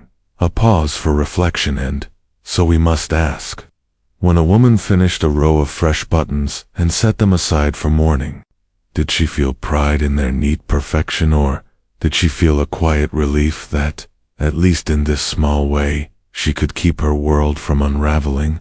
The last button sewn as the 20th century approached, many of the quiet tools that had once defined life on the frontier began to disappear. The button mold was among the first to go made obsolete, not by technological failure, but by the triumph of mass production. Store-bought clothing became more common. Catalogs delivered goods across great distances, and factory-made buttons abundant and cheap replaced the humble, handmade fasteners once crafted by firelight. But for a generation raised on scarcity and ingenuity, the memory of the button mold lingered. Decline of the domestic tool. By 1900, even remote settlements had begun to receive regular shipments of cloth, thread, and haberdashery. Sears, Roebuck & Co., and Montgomery Ward offered entire pages of buttons, horn, celluloid, glass, and metal in various sizes, all ready to sew. To a tired homesteader, the convenience was irresistible. Instead of carving wooden discs, melting pewter, or pressing horn into molds, a simple envelope could bring 50 identical buttons to the doorstep. The button mold, once used weekly, was relegated to a kitchen drawer, or hung on a nail above the sewing table, kept, not for use, but out of habit, preserved in memory even as it faded from practice. The button mold endured in stories and recollections. Grandmothers told children how they had once made buttons from scrap and bone. They recalled how a dress could be transformed with a fresh row of uniform fasteners, how important it had been to send a child to church or school properly clothed, how neighbors would quietly lend their molds to others in need without asking for thanks. A homesteader in Idaho wrote in 1922, "My mother had a mold that came west with her in '52. She made buttons for the whole valley from it. When she died, it sat on her shelf like a medal, symbol of an era more than any practical tool." The button mold symbolized an entire approach to life, the belief that nothing should be wasted, the confidence that one could always make do, the understanding that appearances mattered not out of vanity, but as a reflection of pride, dignity, and self-respect. Though tiny and easily overlooked, each handcrafted button spoke volumes about its maker. It was a declaration of resilience, repurposed and remembered in later years. Button molds sometimes found new life as curios or keepsakes, mounted in shadow boxes, displayed in pioneer museums. Left, perhaps, in an old biscuit tin with bone needles and thimbles. Some were rediscovered by descendants held in the hand with curiosity, examined for the first time as relics of a life lived with quiet discipline, and some were lost altogether, rusted in barn walls, buried in forgotten toolboxes, or thrown out with other junk that once meant survival. A vanishing craft today. Few people know how to use a button mold. Even fewer have ever needed one. But in that loss is a kind of reminder that there once was a time when comfort came not from abundance, but from the ability to create. That every shirt that held together through another season, every coat that stayed buttoned through a prairie wind, owed its strength to hands that labored without rest or recognition, a final reflection. And so, as the last handmade buttons were sewn onto worn collars and fraying cuffs, an era drew to its gentle close, not with ceremony, but with the soft pull of needle through thread, a small tool used for a small task, yet behind it stood an entire history of effort, modesty, and hope. And so we must ask, when we look back at the great sweeps of history, how often do we pause to remember the people who shaped it, not with grand gestures, but with a quiet press of iron, a steady hand, and the simple resolve to keep things fastened together. The tallow candle, a faint light on the edge of the world, illumination from necessity. Picture a frontier cabin on a winter evening, the wind hissing through the chinks between logs, the fire smoldering low in the hearth. In that darkness, a single tallow candle glows, a pale flame bobbing in a tin holder. This modest light, sputtering and smoky though it may have been, stood between settlers and utter darkness. In a world where daylight was short and kerosene costly, the humble tallow candle became a small guardian of civilization. The common candle before electricity, before gas lanterns and oil lamps became affordable. Candles were the primary domestic light, while wealthier households in cities could afford beeswax candles burning clean, bright, and sweet-smelling. Most frontier families relied on tallow, the rendered fat of cattle, sheep, or deer. Tallow was cheap because it came from animals already butchered for meat. Beeswax was rare, more suited to parlors and churches. Spermaceti from Wales was unobtainable in most inland settlements. A tallow candle was simple, practical, and imperfect qualities that matched the lives of those who used it. Rendering tallow, making tallow, was an odorous, laborious affair. In the fall, after slaughtering, women set aside fat trimmings and soup. These were chopped and heated slowly over the fire in great iron kettles. The fat melted into a shimmering liquid. Impurities rose to the top or sank as sediment. The rendered tallow was ladled off, strained through coarse cloth, and poured into molds. The smell filled the cabin, acrid and persistent. Some pioneers remembered it with distaste, others with the satisfaction of thrift. One Wisconsin settler recalled, "It was foul, but it meant we'd have light to read by come January." Wicking and dipping to form a candle. Wicks were first prepared. Cotton or flax twine was twisted or braided, then soaked in melted tallow to stiffen it. Molds were not always available, or they were scarce. Settlers used the old dipping method. A wick was tied to a stick or suspended from a rod that it was dipped into. The kettle of tallow, withdrawn to cool a moment, dipped again, each layer built upon the last, gradually thickening into a usable candle. Children often helped, carrying the wicks back and forth, counting the dips. It could take an entire afternoon to make enough candles for the winter. Light and its limitations. Tallow candles had many shortcomings. They smoked, leaving sooty traces on walls and ceilings. They guttered in drafts, sometimes extinguishing themselves in a sudden puff. They burned unevenly, pooling and dripping tallow onto the table. They produced a wavering, yellowish light, just enough to read by, if held close. Yet for all their faults, They were indispensable in cabins and dugouts. Tallow candles illuminated everything from births to funerals, from evening Bible readings to the last stitches of mending before bed. One woman in Kansas noted, "The candle gave but a weak light. Still, it was better than none." We came to measure our nights by how many candles were left, a symbol of survival like so many forgotten tools of pioneer life. The tallow candle was more than it appeared. It represented the ability to make light in darkness with one's own hands, the discipline of rationing scarce resources, the comfort of a familiar glow in an unfamiliar land.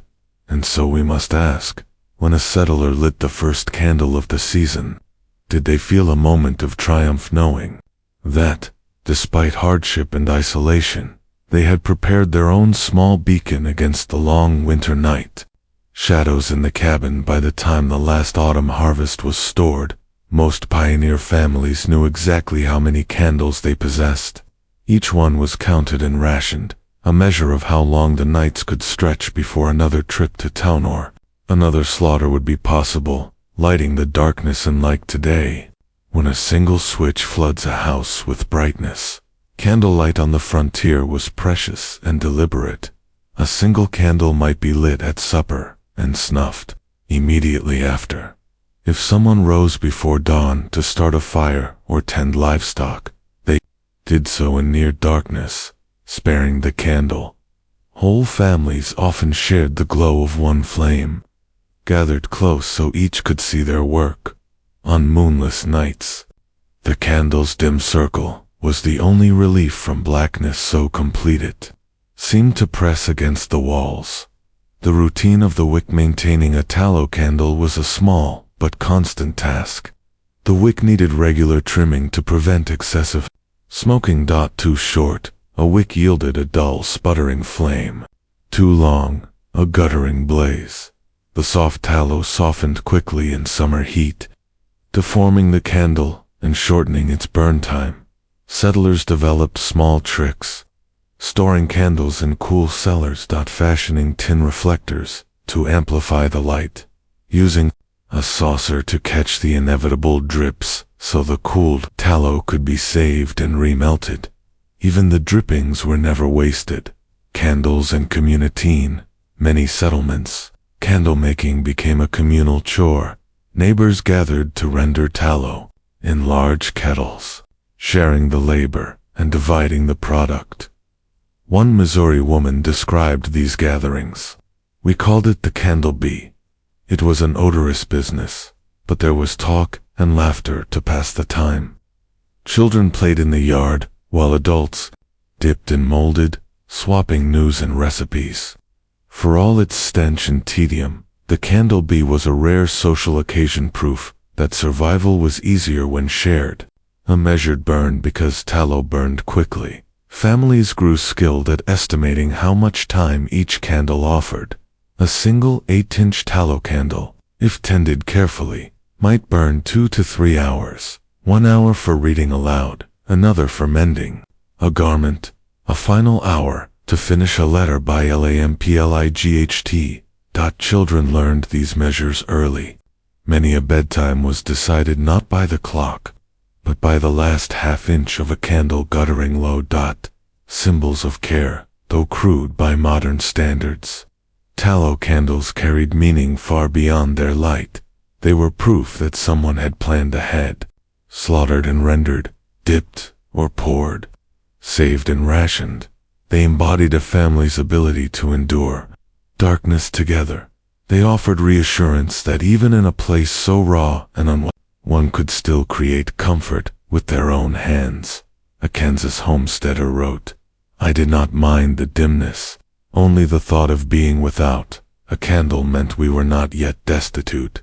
The luxury of wax occasionally, families might barter for or purchase a few precious beeswax candles. These were reserved for special occasions: Christmas Eve, births, or funerals. Their clean, bright flame was a reminder of a more comfortable life left behind, and for a few evenings a year, the cabin glowed as if prosperity had returned. Still, for most nights, it was the humble tallow candle that saw them through. A quiet question, and, so we must ask, when the last candle of winter burned low, and a family sat together in darkness, did they feel dread, or did they trust that daylight and perhaps a new supply of tallow would soon return? When the light guttered out as the decades passed and settlements grew into towns, the era of the tallow candle slowly waned. Railroads brought kerosene lamps and cheap factory-made candles. Eventually, the day came when a family no longer needed to dip wicks by hand or endure the pungent odor of rendering fat. Yet in the memory of those who had relied on them, the tallow candle never truly disappeared. The coming of kerosene by the 1870s and 1880s, kerosene lamps became more widely available, offering a brighter, steadier flame. Unlike tallow, kerosene did not spoil in heat or cold. It burned cleaner, with less smoke and soot. Refueling was simpler than melting tallow and dipping wicks each season. Some families embraced the change with relief. After years of making do, the convenience of kerosene felt almost miraculous. Yet older settlers sometimes kept a few tallow candles tucked away, just in case. A Montana homesteader recalled, "My mother said a lamp was fine until the fuel was gone. Then a candle would remind you what you could do for yourself." The last candles for children raised in cabins lit only by tallow. The memory was vivid. The warm circle of light, while the wind roared outside, the slow, steady dripping that marked the hours, the moment each night when the wick was pinched out, and darkness reclaimed the room. Even when kerosene and later electricity transformed household life, some families continued to make a few tallow candles each autumn, more out of tradition than necessity. They were saved for shortages, or simply the comfort of a familiar glow. Symbols of the old ways and time, tallow candles became something more than a source of light. They were reminders that survival depended on careful preparation, that comfort was created, not purchased, that even the poorest household could wrest a little brightness from the raw materials of life. These candles were often mentioned in letters home to relatives in the East, or described decades later in memoirs. A woman recalling her childhood in a Nebraska dugout wrote, "I can still see my mother's face, bent over her, sewing by candlelight. It was such a dim flame, but it showed me everything I ever needed to know about her courage." A ritual extinguished when the last candle molds were put away, and the tallow kettles were cleaned and stored. It was not always cause for celebration. Some felt the passing of the candle age as a quiet loss, the end of a ritual that had demanded patience, skill, and faith in one's own hands. There was a certain dignity in making one's own light, however imperfect. Survival and symbolism. Tallow candles, perhaps more than any other frontier artifact, captured the essence of pioneer life. Inexpensive, unlovely, but absolutely essential. Created from whatever materials were at hand, a small defense against a wilderness that was often indifferent or hostile. Long after electric bulbs illuminated every home, old settlers would speak of candlelit nights, when the world was reduced to a single golden circle and everything beyond it waited in darkness. A final reflection. And so, as the age of tallow candles slipped into memory, a chapter closed not with sudden finality, but with the last flickering wick, the last drip of cooling fat, the last pinch of soot-stained fingers. Those who lived by their light carried the knowledge that, however dim, it had been enough. And so we must ask, when we think of the bright progress that replaced them, do we also remember the quiet perseverance of those who once sat in their faint glow, grateful for every hour of borrowed light?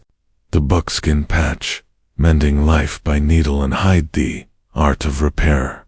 Imagine a winter morning on the high plains.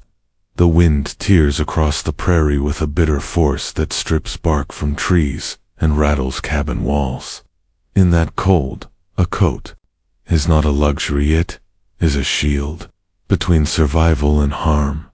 But in a world where new clothes were scarce and freight wagons unpredictable, even the best coat might wear through at the elbows or split at the seams. When that happened, there was only one reliable remedy: the buckskin patch. The necessity of mending frontier life was hard on garments.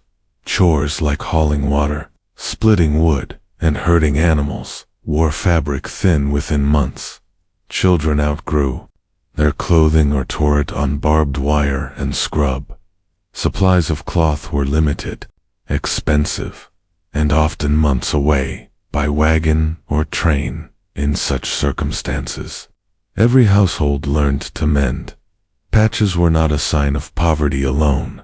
They were evidence of care and discipline, of the refusal to discard what could still serve. One Montana homesteader wrote in her journal in 1884, "If there was a scrap large enough to cover a tear, I would not throw it away. It might be the difference between warmth and misery." Why buckskin? Though cloth patches were common, buckskin softened, tanned deerskin became the material of choice for repairs that had to last. Durable, unlike woven cotton or linen, buckskin was almost impossible to tear by hand. Weather resistant, it repelled moisture better than most fabrics. Flexible, even when cold, it retained a supple quality that molded to the garment. Buckskin was sometimes traded from local tribes who had perfected its preparation, or tanned at home in small batches. When a pair of trousers split at the knee, or a coat wore thin at the elbows, a patch of buckskin could restore usefulness for another season or two. The process of repairing with buckskin required a different technique than sewing cloth. Edges had to be carefully trimmed to avoid thick ridges that chafed. Heavy thread often, waxed linen or sinew is necessary to hold the dense hide in place. Holes were pre-punched with an awl or sharp nail. The seamstress worked slowly, pressing the patch flat so it wouldn't buckle or twist. Children often watched this work with fascination, learning the skill long before they were trusted to attempt it themselves. A mark of respectability, while some might think patched clothing was shameful. Many pioneers took pride in skillful repair. A well-set buckskin patch meant a family could survive another season without purchasing costly replacements. The garment was kept in service rather than discarded. A parent's diligence protected children from cold and ridicule. Neighbors noticed such details. In communities where everyone lived close to hardship, a neatly mended coat earned respect. One Dakota settler recalled, "Mrs. Albrecht was known for her buckskin patches, always even and smooth. We said you could trust a woman who kept her husband's coat so well." From necessity to habit, even when supplies improved, many continued to mend with buckskin out of habit. It was familiar, reliable, and oddly comforting, a reminder that self-sufficiency was never far from reach. As store-bought fabrics replaced homemade cloth, and sewing machines replaced hand-stitching, the old art of buckskin patching slowly faded into memory. A quiet question, and so we must ask. When a mother bent over her mending by candlelight, did she feel resentment at the endless repairs or a private satisfaction that, with her hands alone, she could hold her family's world together, hands that kept the cold aways? Winter deepened across the plains. The work of mending became as essential as splitting firewood or hauling water. A garment patched with buckskin was not only warmer, was a promise that a family would face the coming months prepared, no matter how little money or cloth remained. The winter wardrobe. Most pioneer families owned only a handful of garments. For each person, one set for every day. Labor. One for Sundays or important occasions. Perhaps a coat or shawl for the bitterest cold. These clothes were worn, washed, and mended until they simply fell apart. On the northern frontier, where temperatures dipped well below freezing, the stakes were higher. A torn knee in a pair of trousers let in freezing air. A split seam at the shoulder meant snow could find its way inside. A missing button could leave a shirt gaping open in the wind. It was in these months that buckskin patches became vital, strong enough to withstand wet and cold, supple enough to bend with the body, and thick enough to block the bite of the wind. A woman's skill repairing with buckskin was slow, exacting work. First, the seamstress examined the tear, trimming frayed threads and smoothing edges. Next came the preparation of the patch itself, cutting a piece of buckskin slightly larger than the tear, softening it by rubbing it between the hands, or warming it gently by the stove, punching tiny holes around the edge with an awl or an ice pick. Then, with strong waxed linen thread, she sewed the patch in place, using a close whip stitch or running stitch, depending on the thickness of the original garment. Each stitch had to be pulled taut, but not so tight that the buckskin puckered or tore the fabric. A Minnesota homesteader wrote in 1892, "It was not quick work, but it was sure. If you mended well, the patch would outlast the rest of the cloth." Children and their clothes, few things wore out faster than children's clothing. Every fence to climb, every game to play, every chore to perform left its mark. When knees wore through or elbows split, mothers reached for their scraps of buckskin. Some children resented the rough patches, which sometimes chafed against tender skin. Others wore them proudly, proof of hard work and growing strength. Over time, these patches became as familiar as the garments themselves, shapes and colors stitched into a kind of record of a childhood spent in motion. Patches that told stories to an outsider. A buckskin patch was only a repair, but to the family who wore it, each one carried memories. The jacket patched on a night when a blizzard rattled the shutters. The trousers mended after a boy's first winter trapping expedition. The coat that had been repaired so often it was more buckskin than cloth. Neighbors could read these stories in the wear and reinforcement of a garment, understanding without words how a family had weathered the seasons. A sign of care far from being a sign of neglect. A neatly mended coat was evidence that someone loved and looked after the wearer. Even the poorest family could demonstrate pride and discipline through careful repair. One Wyoming homesteader noted, "I never felt poor when I saw my children dressed tidy, though their sleeves were patched. It showed we respected ourselves." Barter and community. Occasionally skilled menders used their talent to trade or earn a little extra. A woman proficient with buckskin might offer to patch neighbors' garments in exchange for a bag of flour or coffee beans, a length of calico or spool of thread, help with chores or fence repairs. In this way, a simple skill became part of the invisible economy that sustained isolated communities. A quiet question, and so we must ask, when a woman finished the last stitch on a cold night, did she feel only fatigue, or did she feel the quiet triumph of having made something whole again? Stitch by patient stitch. What holds a garment together as the 20th century crept across the prairie and towns grew where lonely cabins once stood? Store-bought clothing began to replace the homespun garments of frontier life. Bolts of fabric became more affordable. Sewing machines arrived in more homes. Some families even bought entire ready-made coats from catalogs, complete with brass buttons and stitched collars. Yet, for a generation raised on thrift and hardship, the buckskin patch remained more than a method of repair. It was a habit of the hand, a physical philosophy, letting go of the old ways. The transition didn't happen overnight. For many years, even as new clothing entered the household, older garments were still patched, especially work clothes that bore the brunt of daily chores. Some young people found the patches embarrassing, preferring the sleek seams of manufactured clothing. But older family members were slower to let go. One Iowa grandmother told her grandson in 1911, "A patch is nothing to be ashamed of. It means someone loved you enough to fix what you tore. In this way, the buckskin patch was about more than material. It was about attention, about care. The last of the scrap basket. Every homestead had a scrap basket or drawer where odd bits of buckskin and worn fabric were stored. These weren't thrown out even when their usefulness seemed past. A sliver of hide might serve as a shoe patch.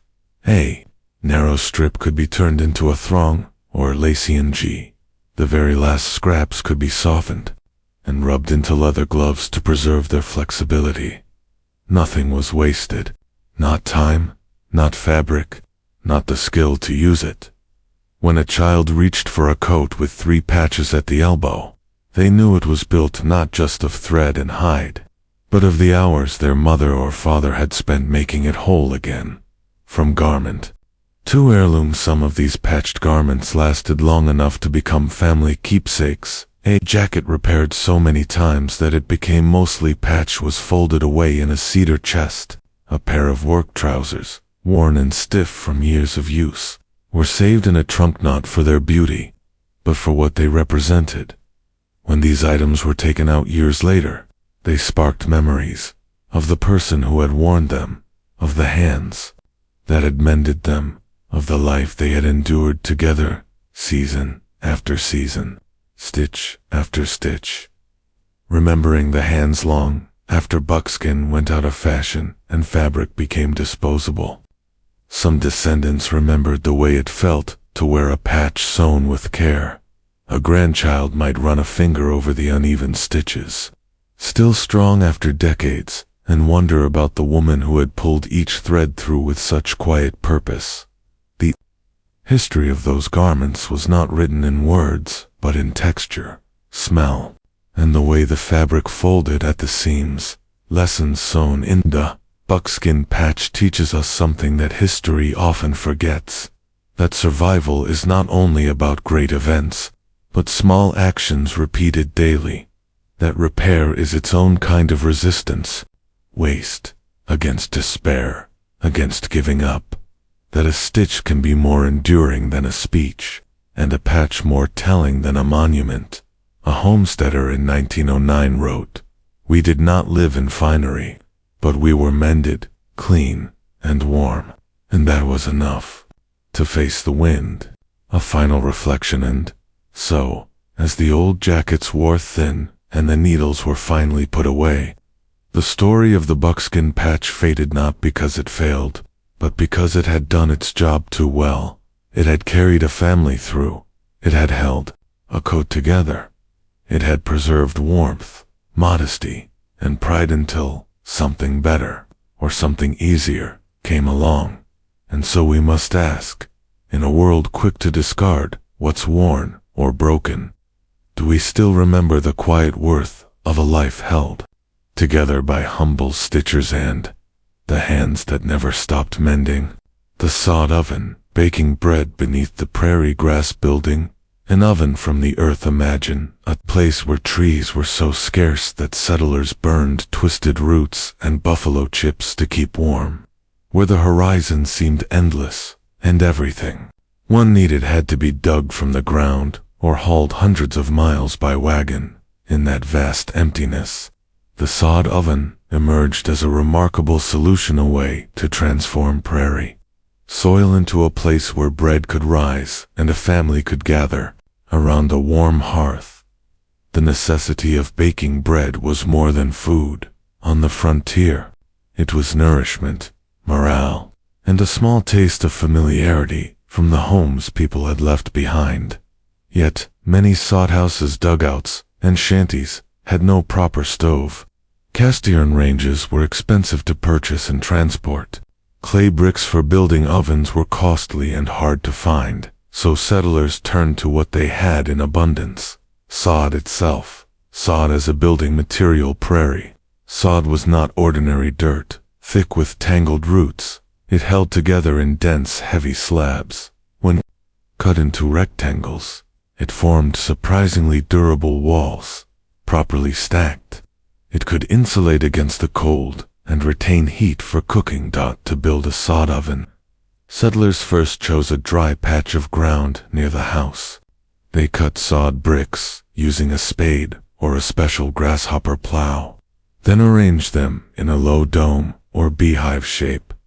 Each layer was laid carefully, edges staggered like masonry to prevent collapse, gaps filled with mud or clay to seal in heat, the roof left with a small opening to act as a chimney. When complete, the oven resembled a grassy mound, its outside still green, its inside shaped like a hollow cavity of baked earth, firing the oven in like a metal stove. A sod oven did not have a firebox or grates. Instead, the entire cavity was heated by building a fire directly inside. Twigs, buffalo chips, or dried roots were piled in the center. The fire burned for several hours to saturate the walls with heat. Once the interior glowed hot, the ashes were scraped out with a flat shovel. The residual heat, trapped within the thick sod walls, could bake several loaves of bread or a batch of biscuits before it cooled.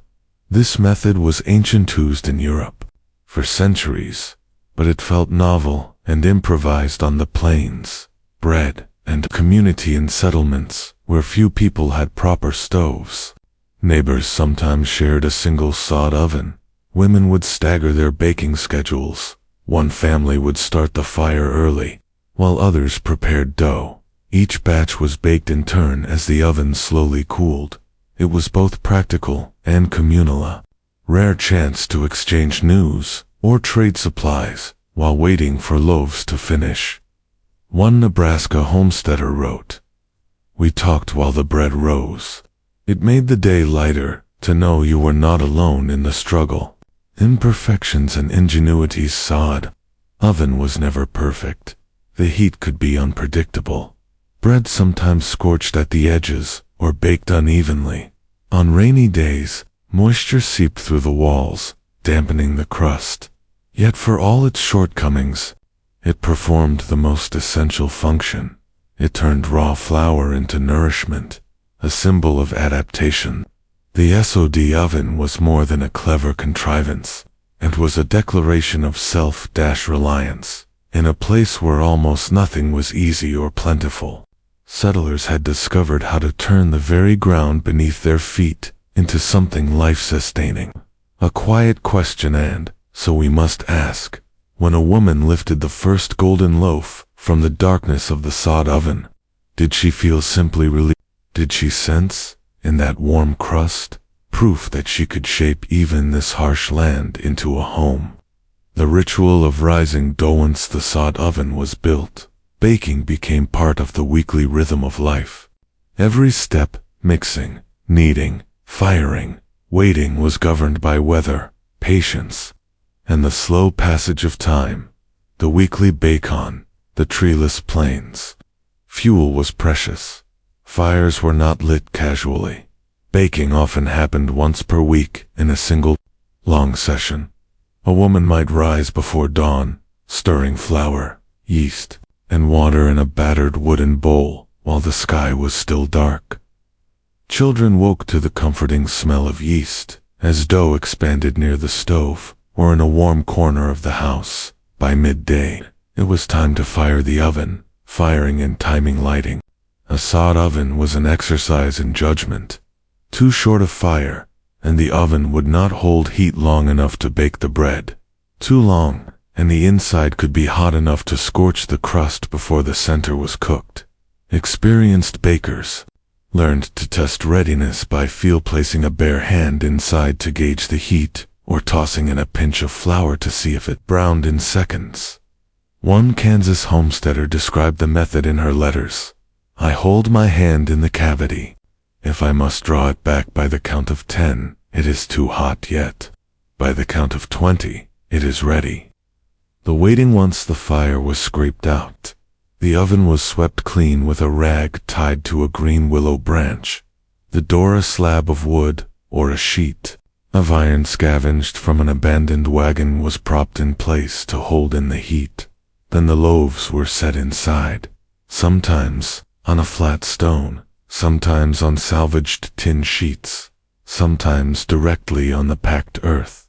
There was no window, no thermostat, only intuition and memory to guide the process. Women often sat outside the oven, mending clothes or shelling beans, watching thin wisps of steam escape from the cracks. Children were warned not to play too close, lest they trip over the door or knock a hot loaf into the dirt. Bread as survival for families living a day's journey from the nearest store.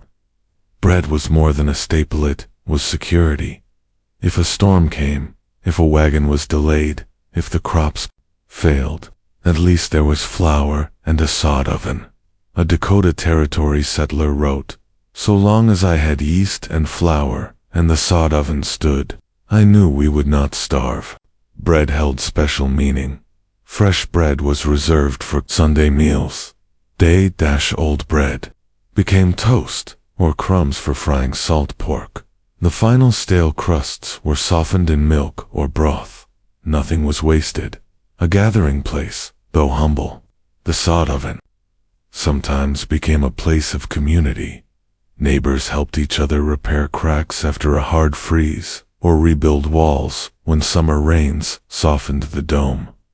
On special occasions, a wedding, a harvest celebration, families might bake together. The oven was fired hot and filled to capacity with loaves, pies, or biscuits.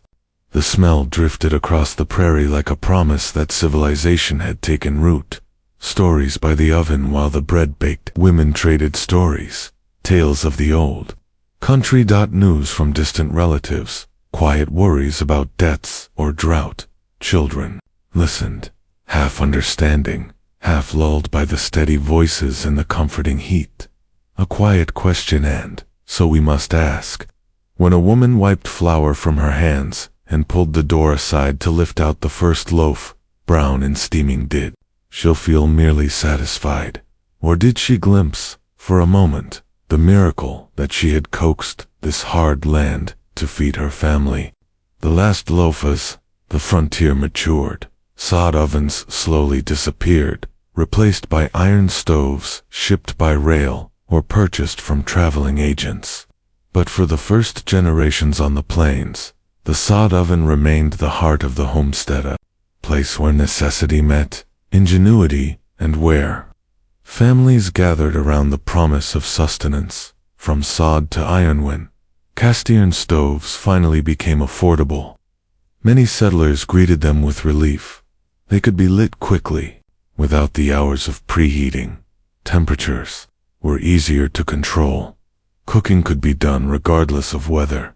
The first time a woman baked bread in a proper oven with a hinged door and grate, she may have felt she was stepping into modernity itself. Yet, even then, some retained their sod ovens a while longer, either as backup or simply because they had come to trust the old ways. One Nebraska homesteader wrote in 1895, "I have a stove now, but I still bake in the sod oven on Sundays. The bread tastes the same, but I remember how it felt when that was all we had."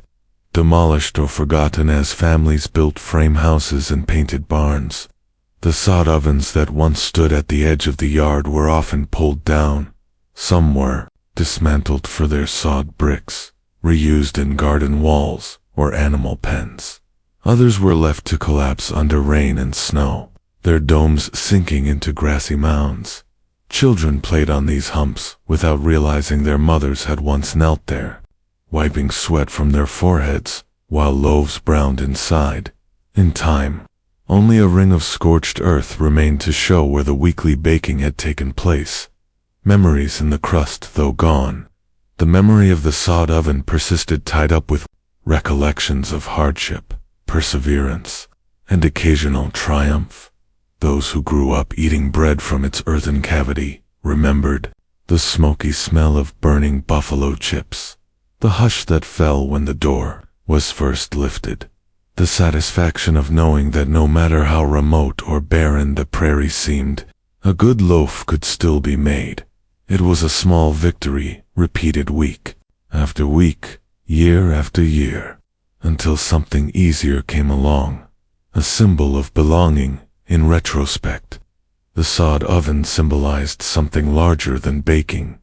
It embodied the pioneer impulse to adapt materials at hand, to craft what was needed with one's own hands, to claim a measure of comfort and civilization in a place that offered neither freely. In the first generation of settlement, that small dome of grass and earth was a declaration: we will stay.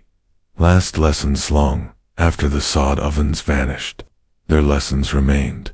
That resilience is built not only from grand plans, but from small routines, mixing dough before dawn, watching the fire with a practiced eye, trusting that even when supplies ran low, the land itself could be made to help.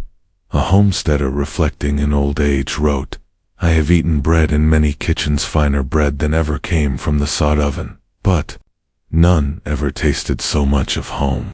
A final reflection. And so, as the last loaves cooled on rough wooden boards and the prairie wind sighed through the grass, the sod oven faded into history. It left behind no monument, no plaque or inscription, only the memory of hands that turned raw earth into a hearth and raw flour into nourishment. And so we must ask, when we admire the speed and ease of modern life, do we remember that once, on an empty plain, a woman's quiet work with mud and fire made civilization possible, one loaf at a time? The coffee grinder, a little mill of hope and habit, morning in a tin cup on the American frontier. Morning did not begin with silence. It began with the slow, creaking rasp of a hand-cranked coffee grinder. Before the first light reached the prairie, before the stove was lit, before any talk of chores or weather, someone in the cabin was already turning the little mill. The sound was as much a part of daily life as the wind in the eaves or the whistle of the kettle. The value of coffee was precious. Beans traveled hundreds, sometimes thousands, of miles to reach a sod house or log cabin. They were costly to purchase and easily spoiled in damp weather. To many settlers, coffee was more than a stimulant. It was comfort in a cup, a reassurance that the day could begin, even in the bleakest circumstances. One Iowa woman wrote in her diary, "When I have coffee, I feel I can bear anything." Why grind by hand? On the frontier, whole beans were preferred because they kept longer. Ground coffee spoiled quickly, absorbing moisture and odors. Whole beans, sealed in a crock or tin, remained fresh for months. But this meant grinding was necessary. Before each brew, coffee mills were simple devices: a small wooden box or tin cylinder, an iron crank attached to a set of burrs inside, a drawer or compartment at the bottom to catch the meal. The design was often plain, but the ritual was elaborate.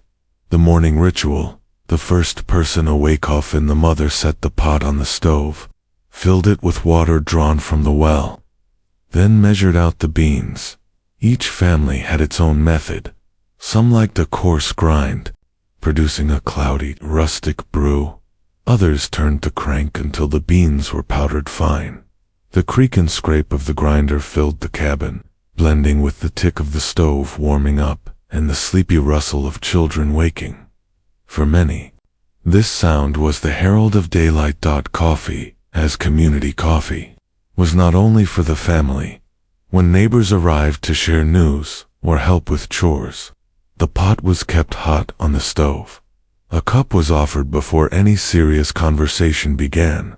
Hospitality was measured in the generosity of refills, even in hardship. A family that could serve coffee was seen as respectable, capable, and welcoming. One Kansas settler recalled, "You did not let a man leave your house without a cup, unless you meant to insult him." Grinding as a chore, children often took a turn at the mill. The crank was stiff, the burrs worn from years of use. A small hand had to brace the grinder firmly so it wouldn't slide across the table. Many a boy or girl complained about the tedium of grinding enough for a pot. Yet, over time, They learned the value of small labors. Each morning's effort, though tiresome, was a contribution, proof that even the youngest could help provide a small pleasure for the family. The smell of hope as the beans surrendered their aroma, the kitchen filled with a fragrance that seemed to dissolve the hardships of the frontier. For an hour or so, the cabin was transformed into a place of warmth and abundance. The smell drifted out through cracks in the walls, mingling with the cold air and the cries of distant livestock.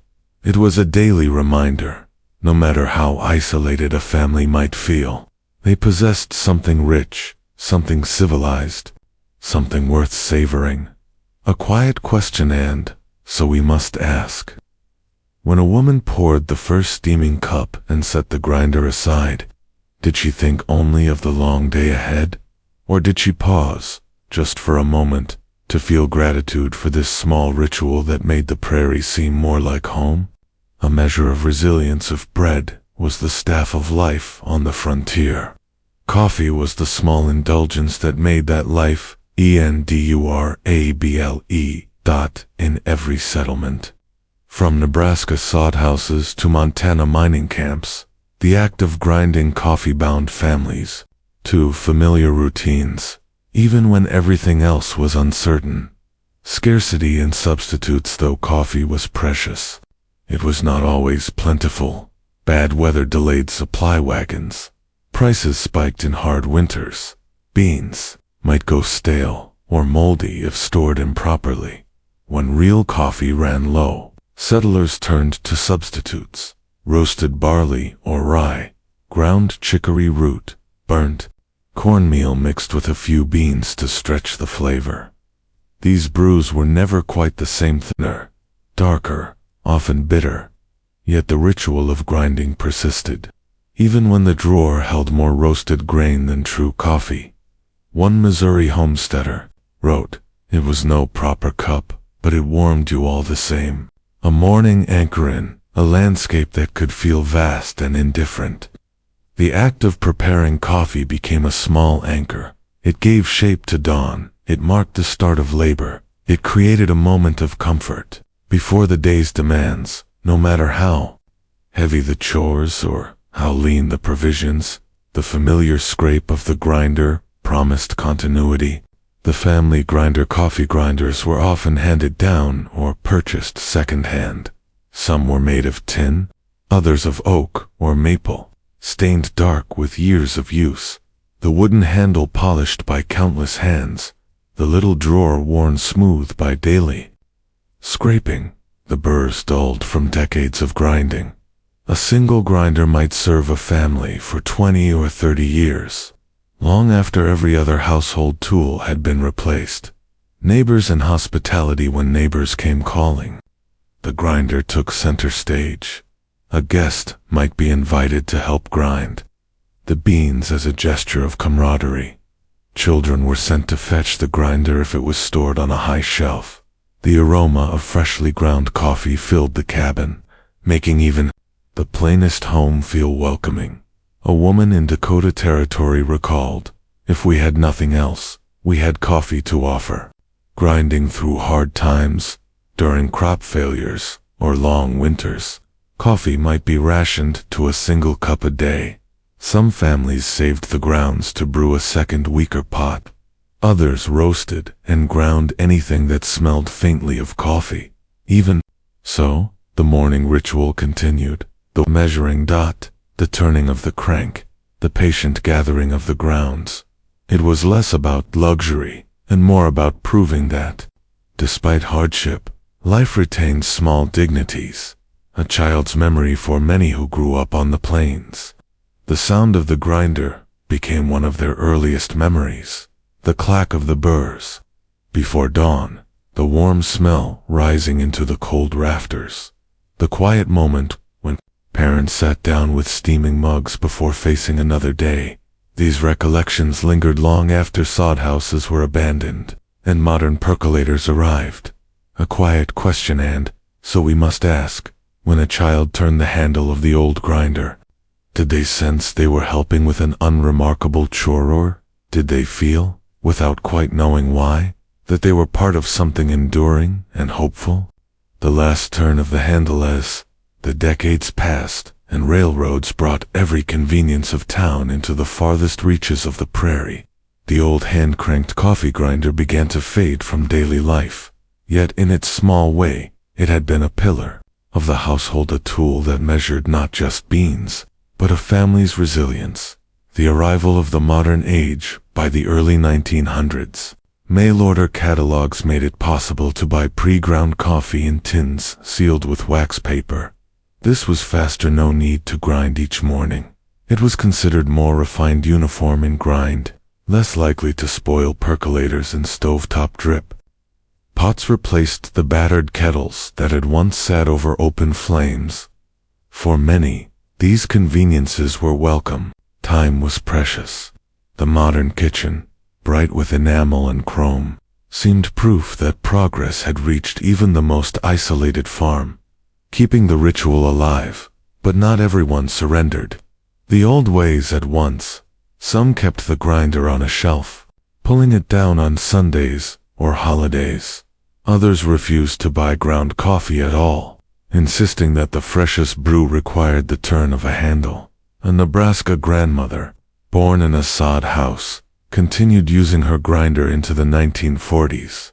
"I will not drink coffee if I haven't ground it myself," she told her grandchildren.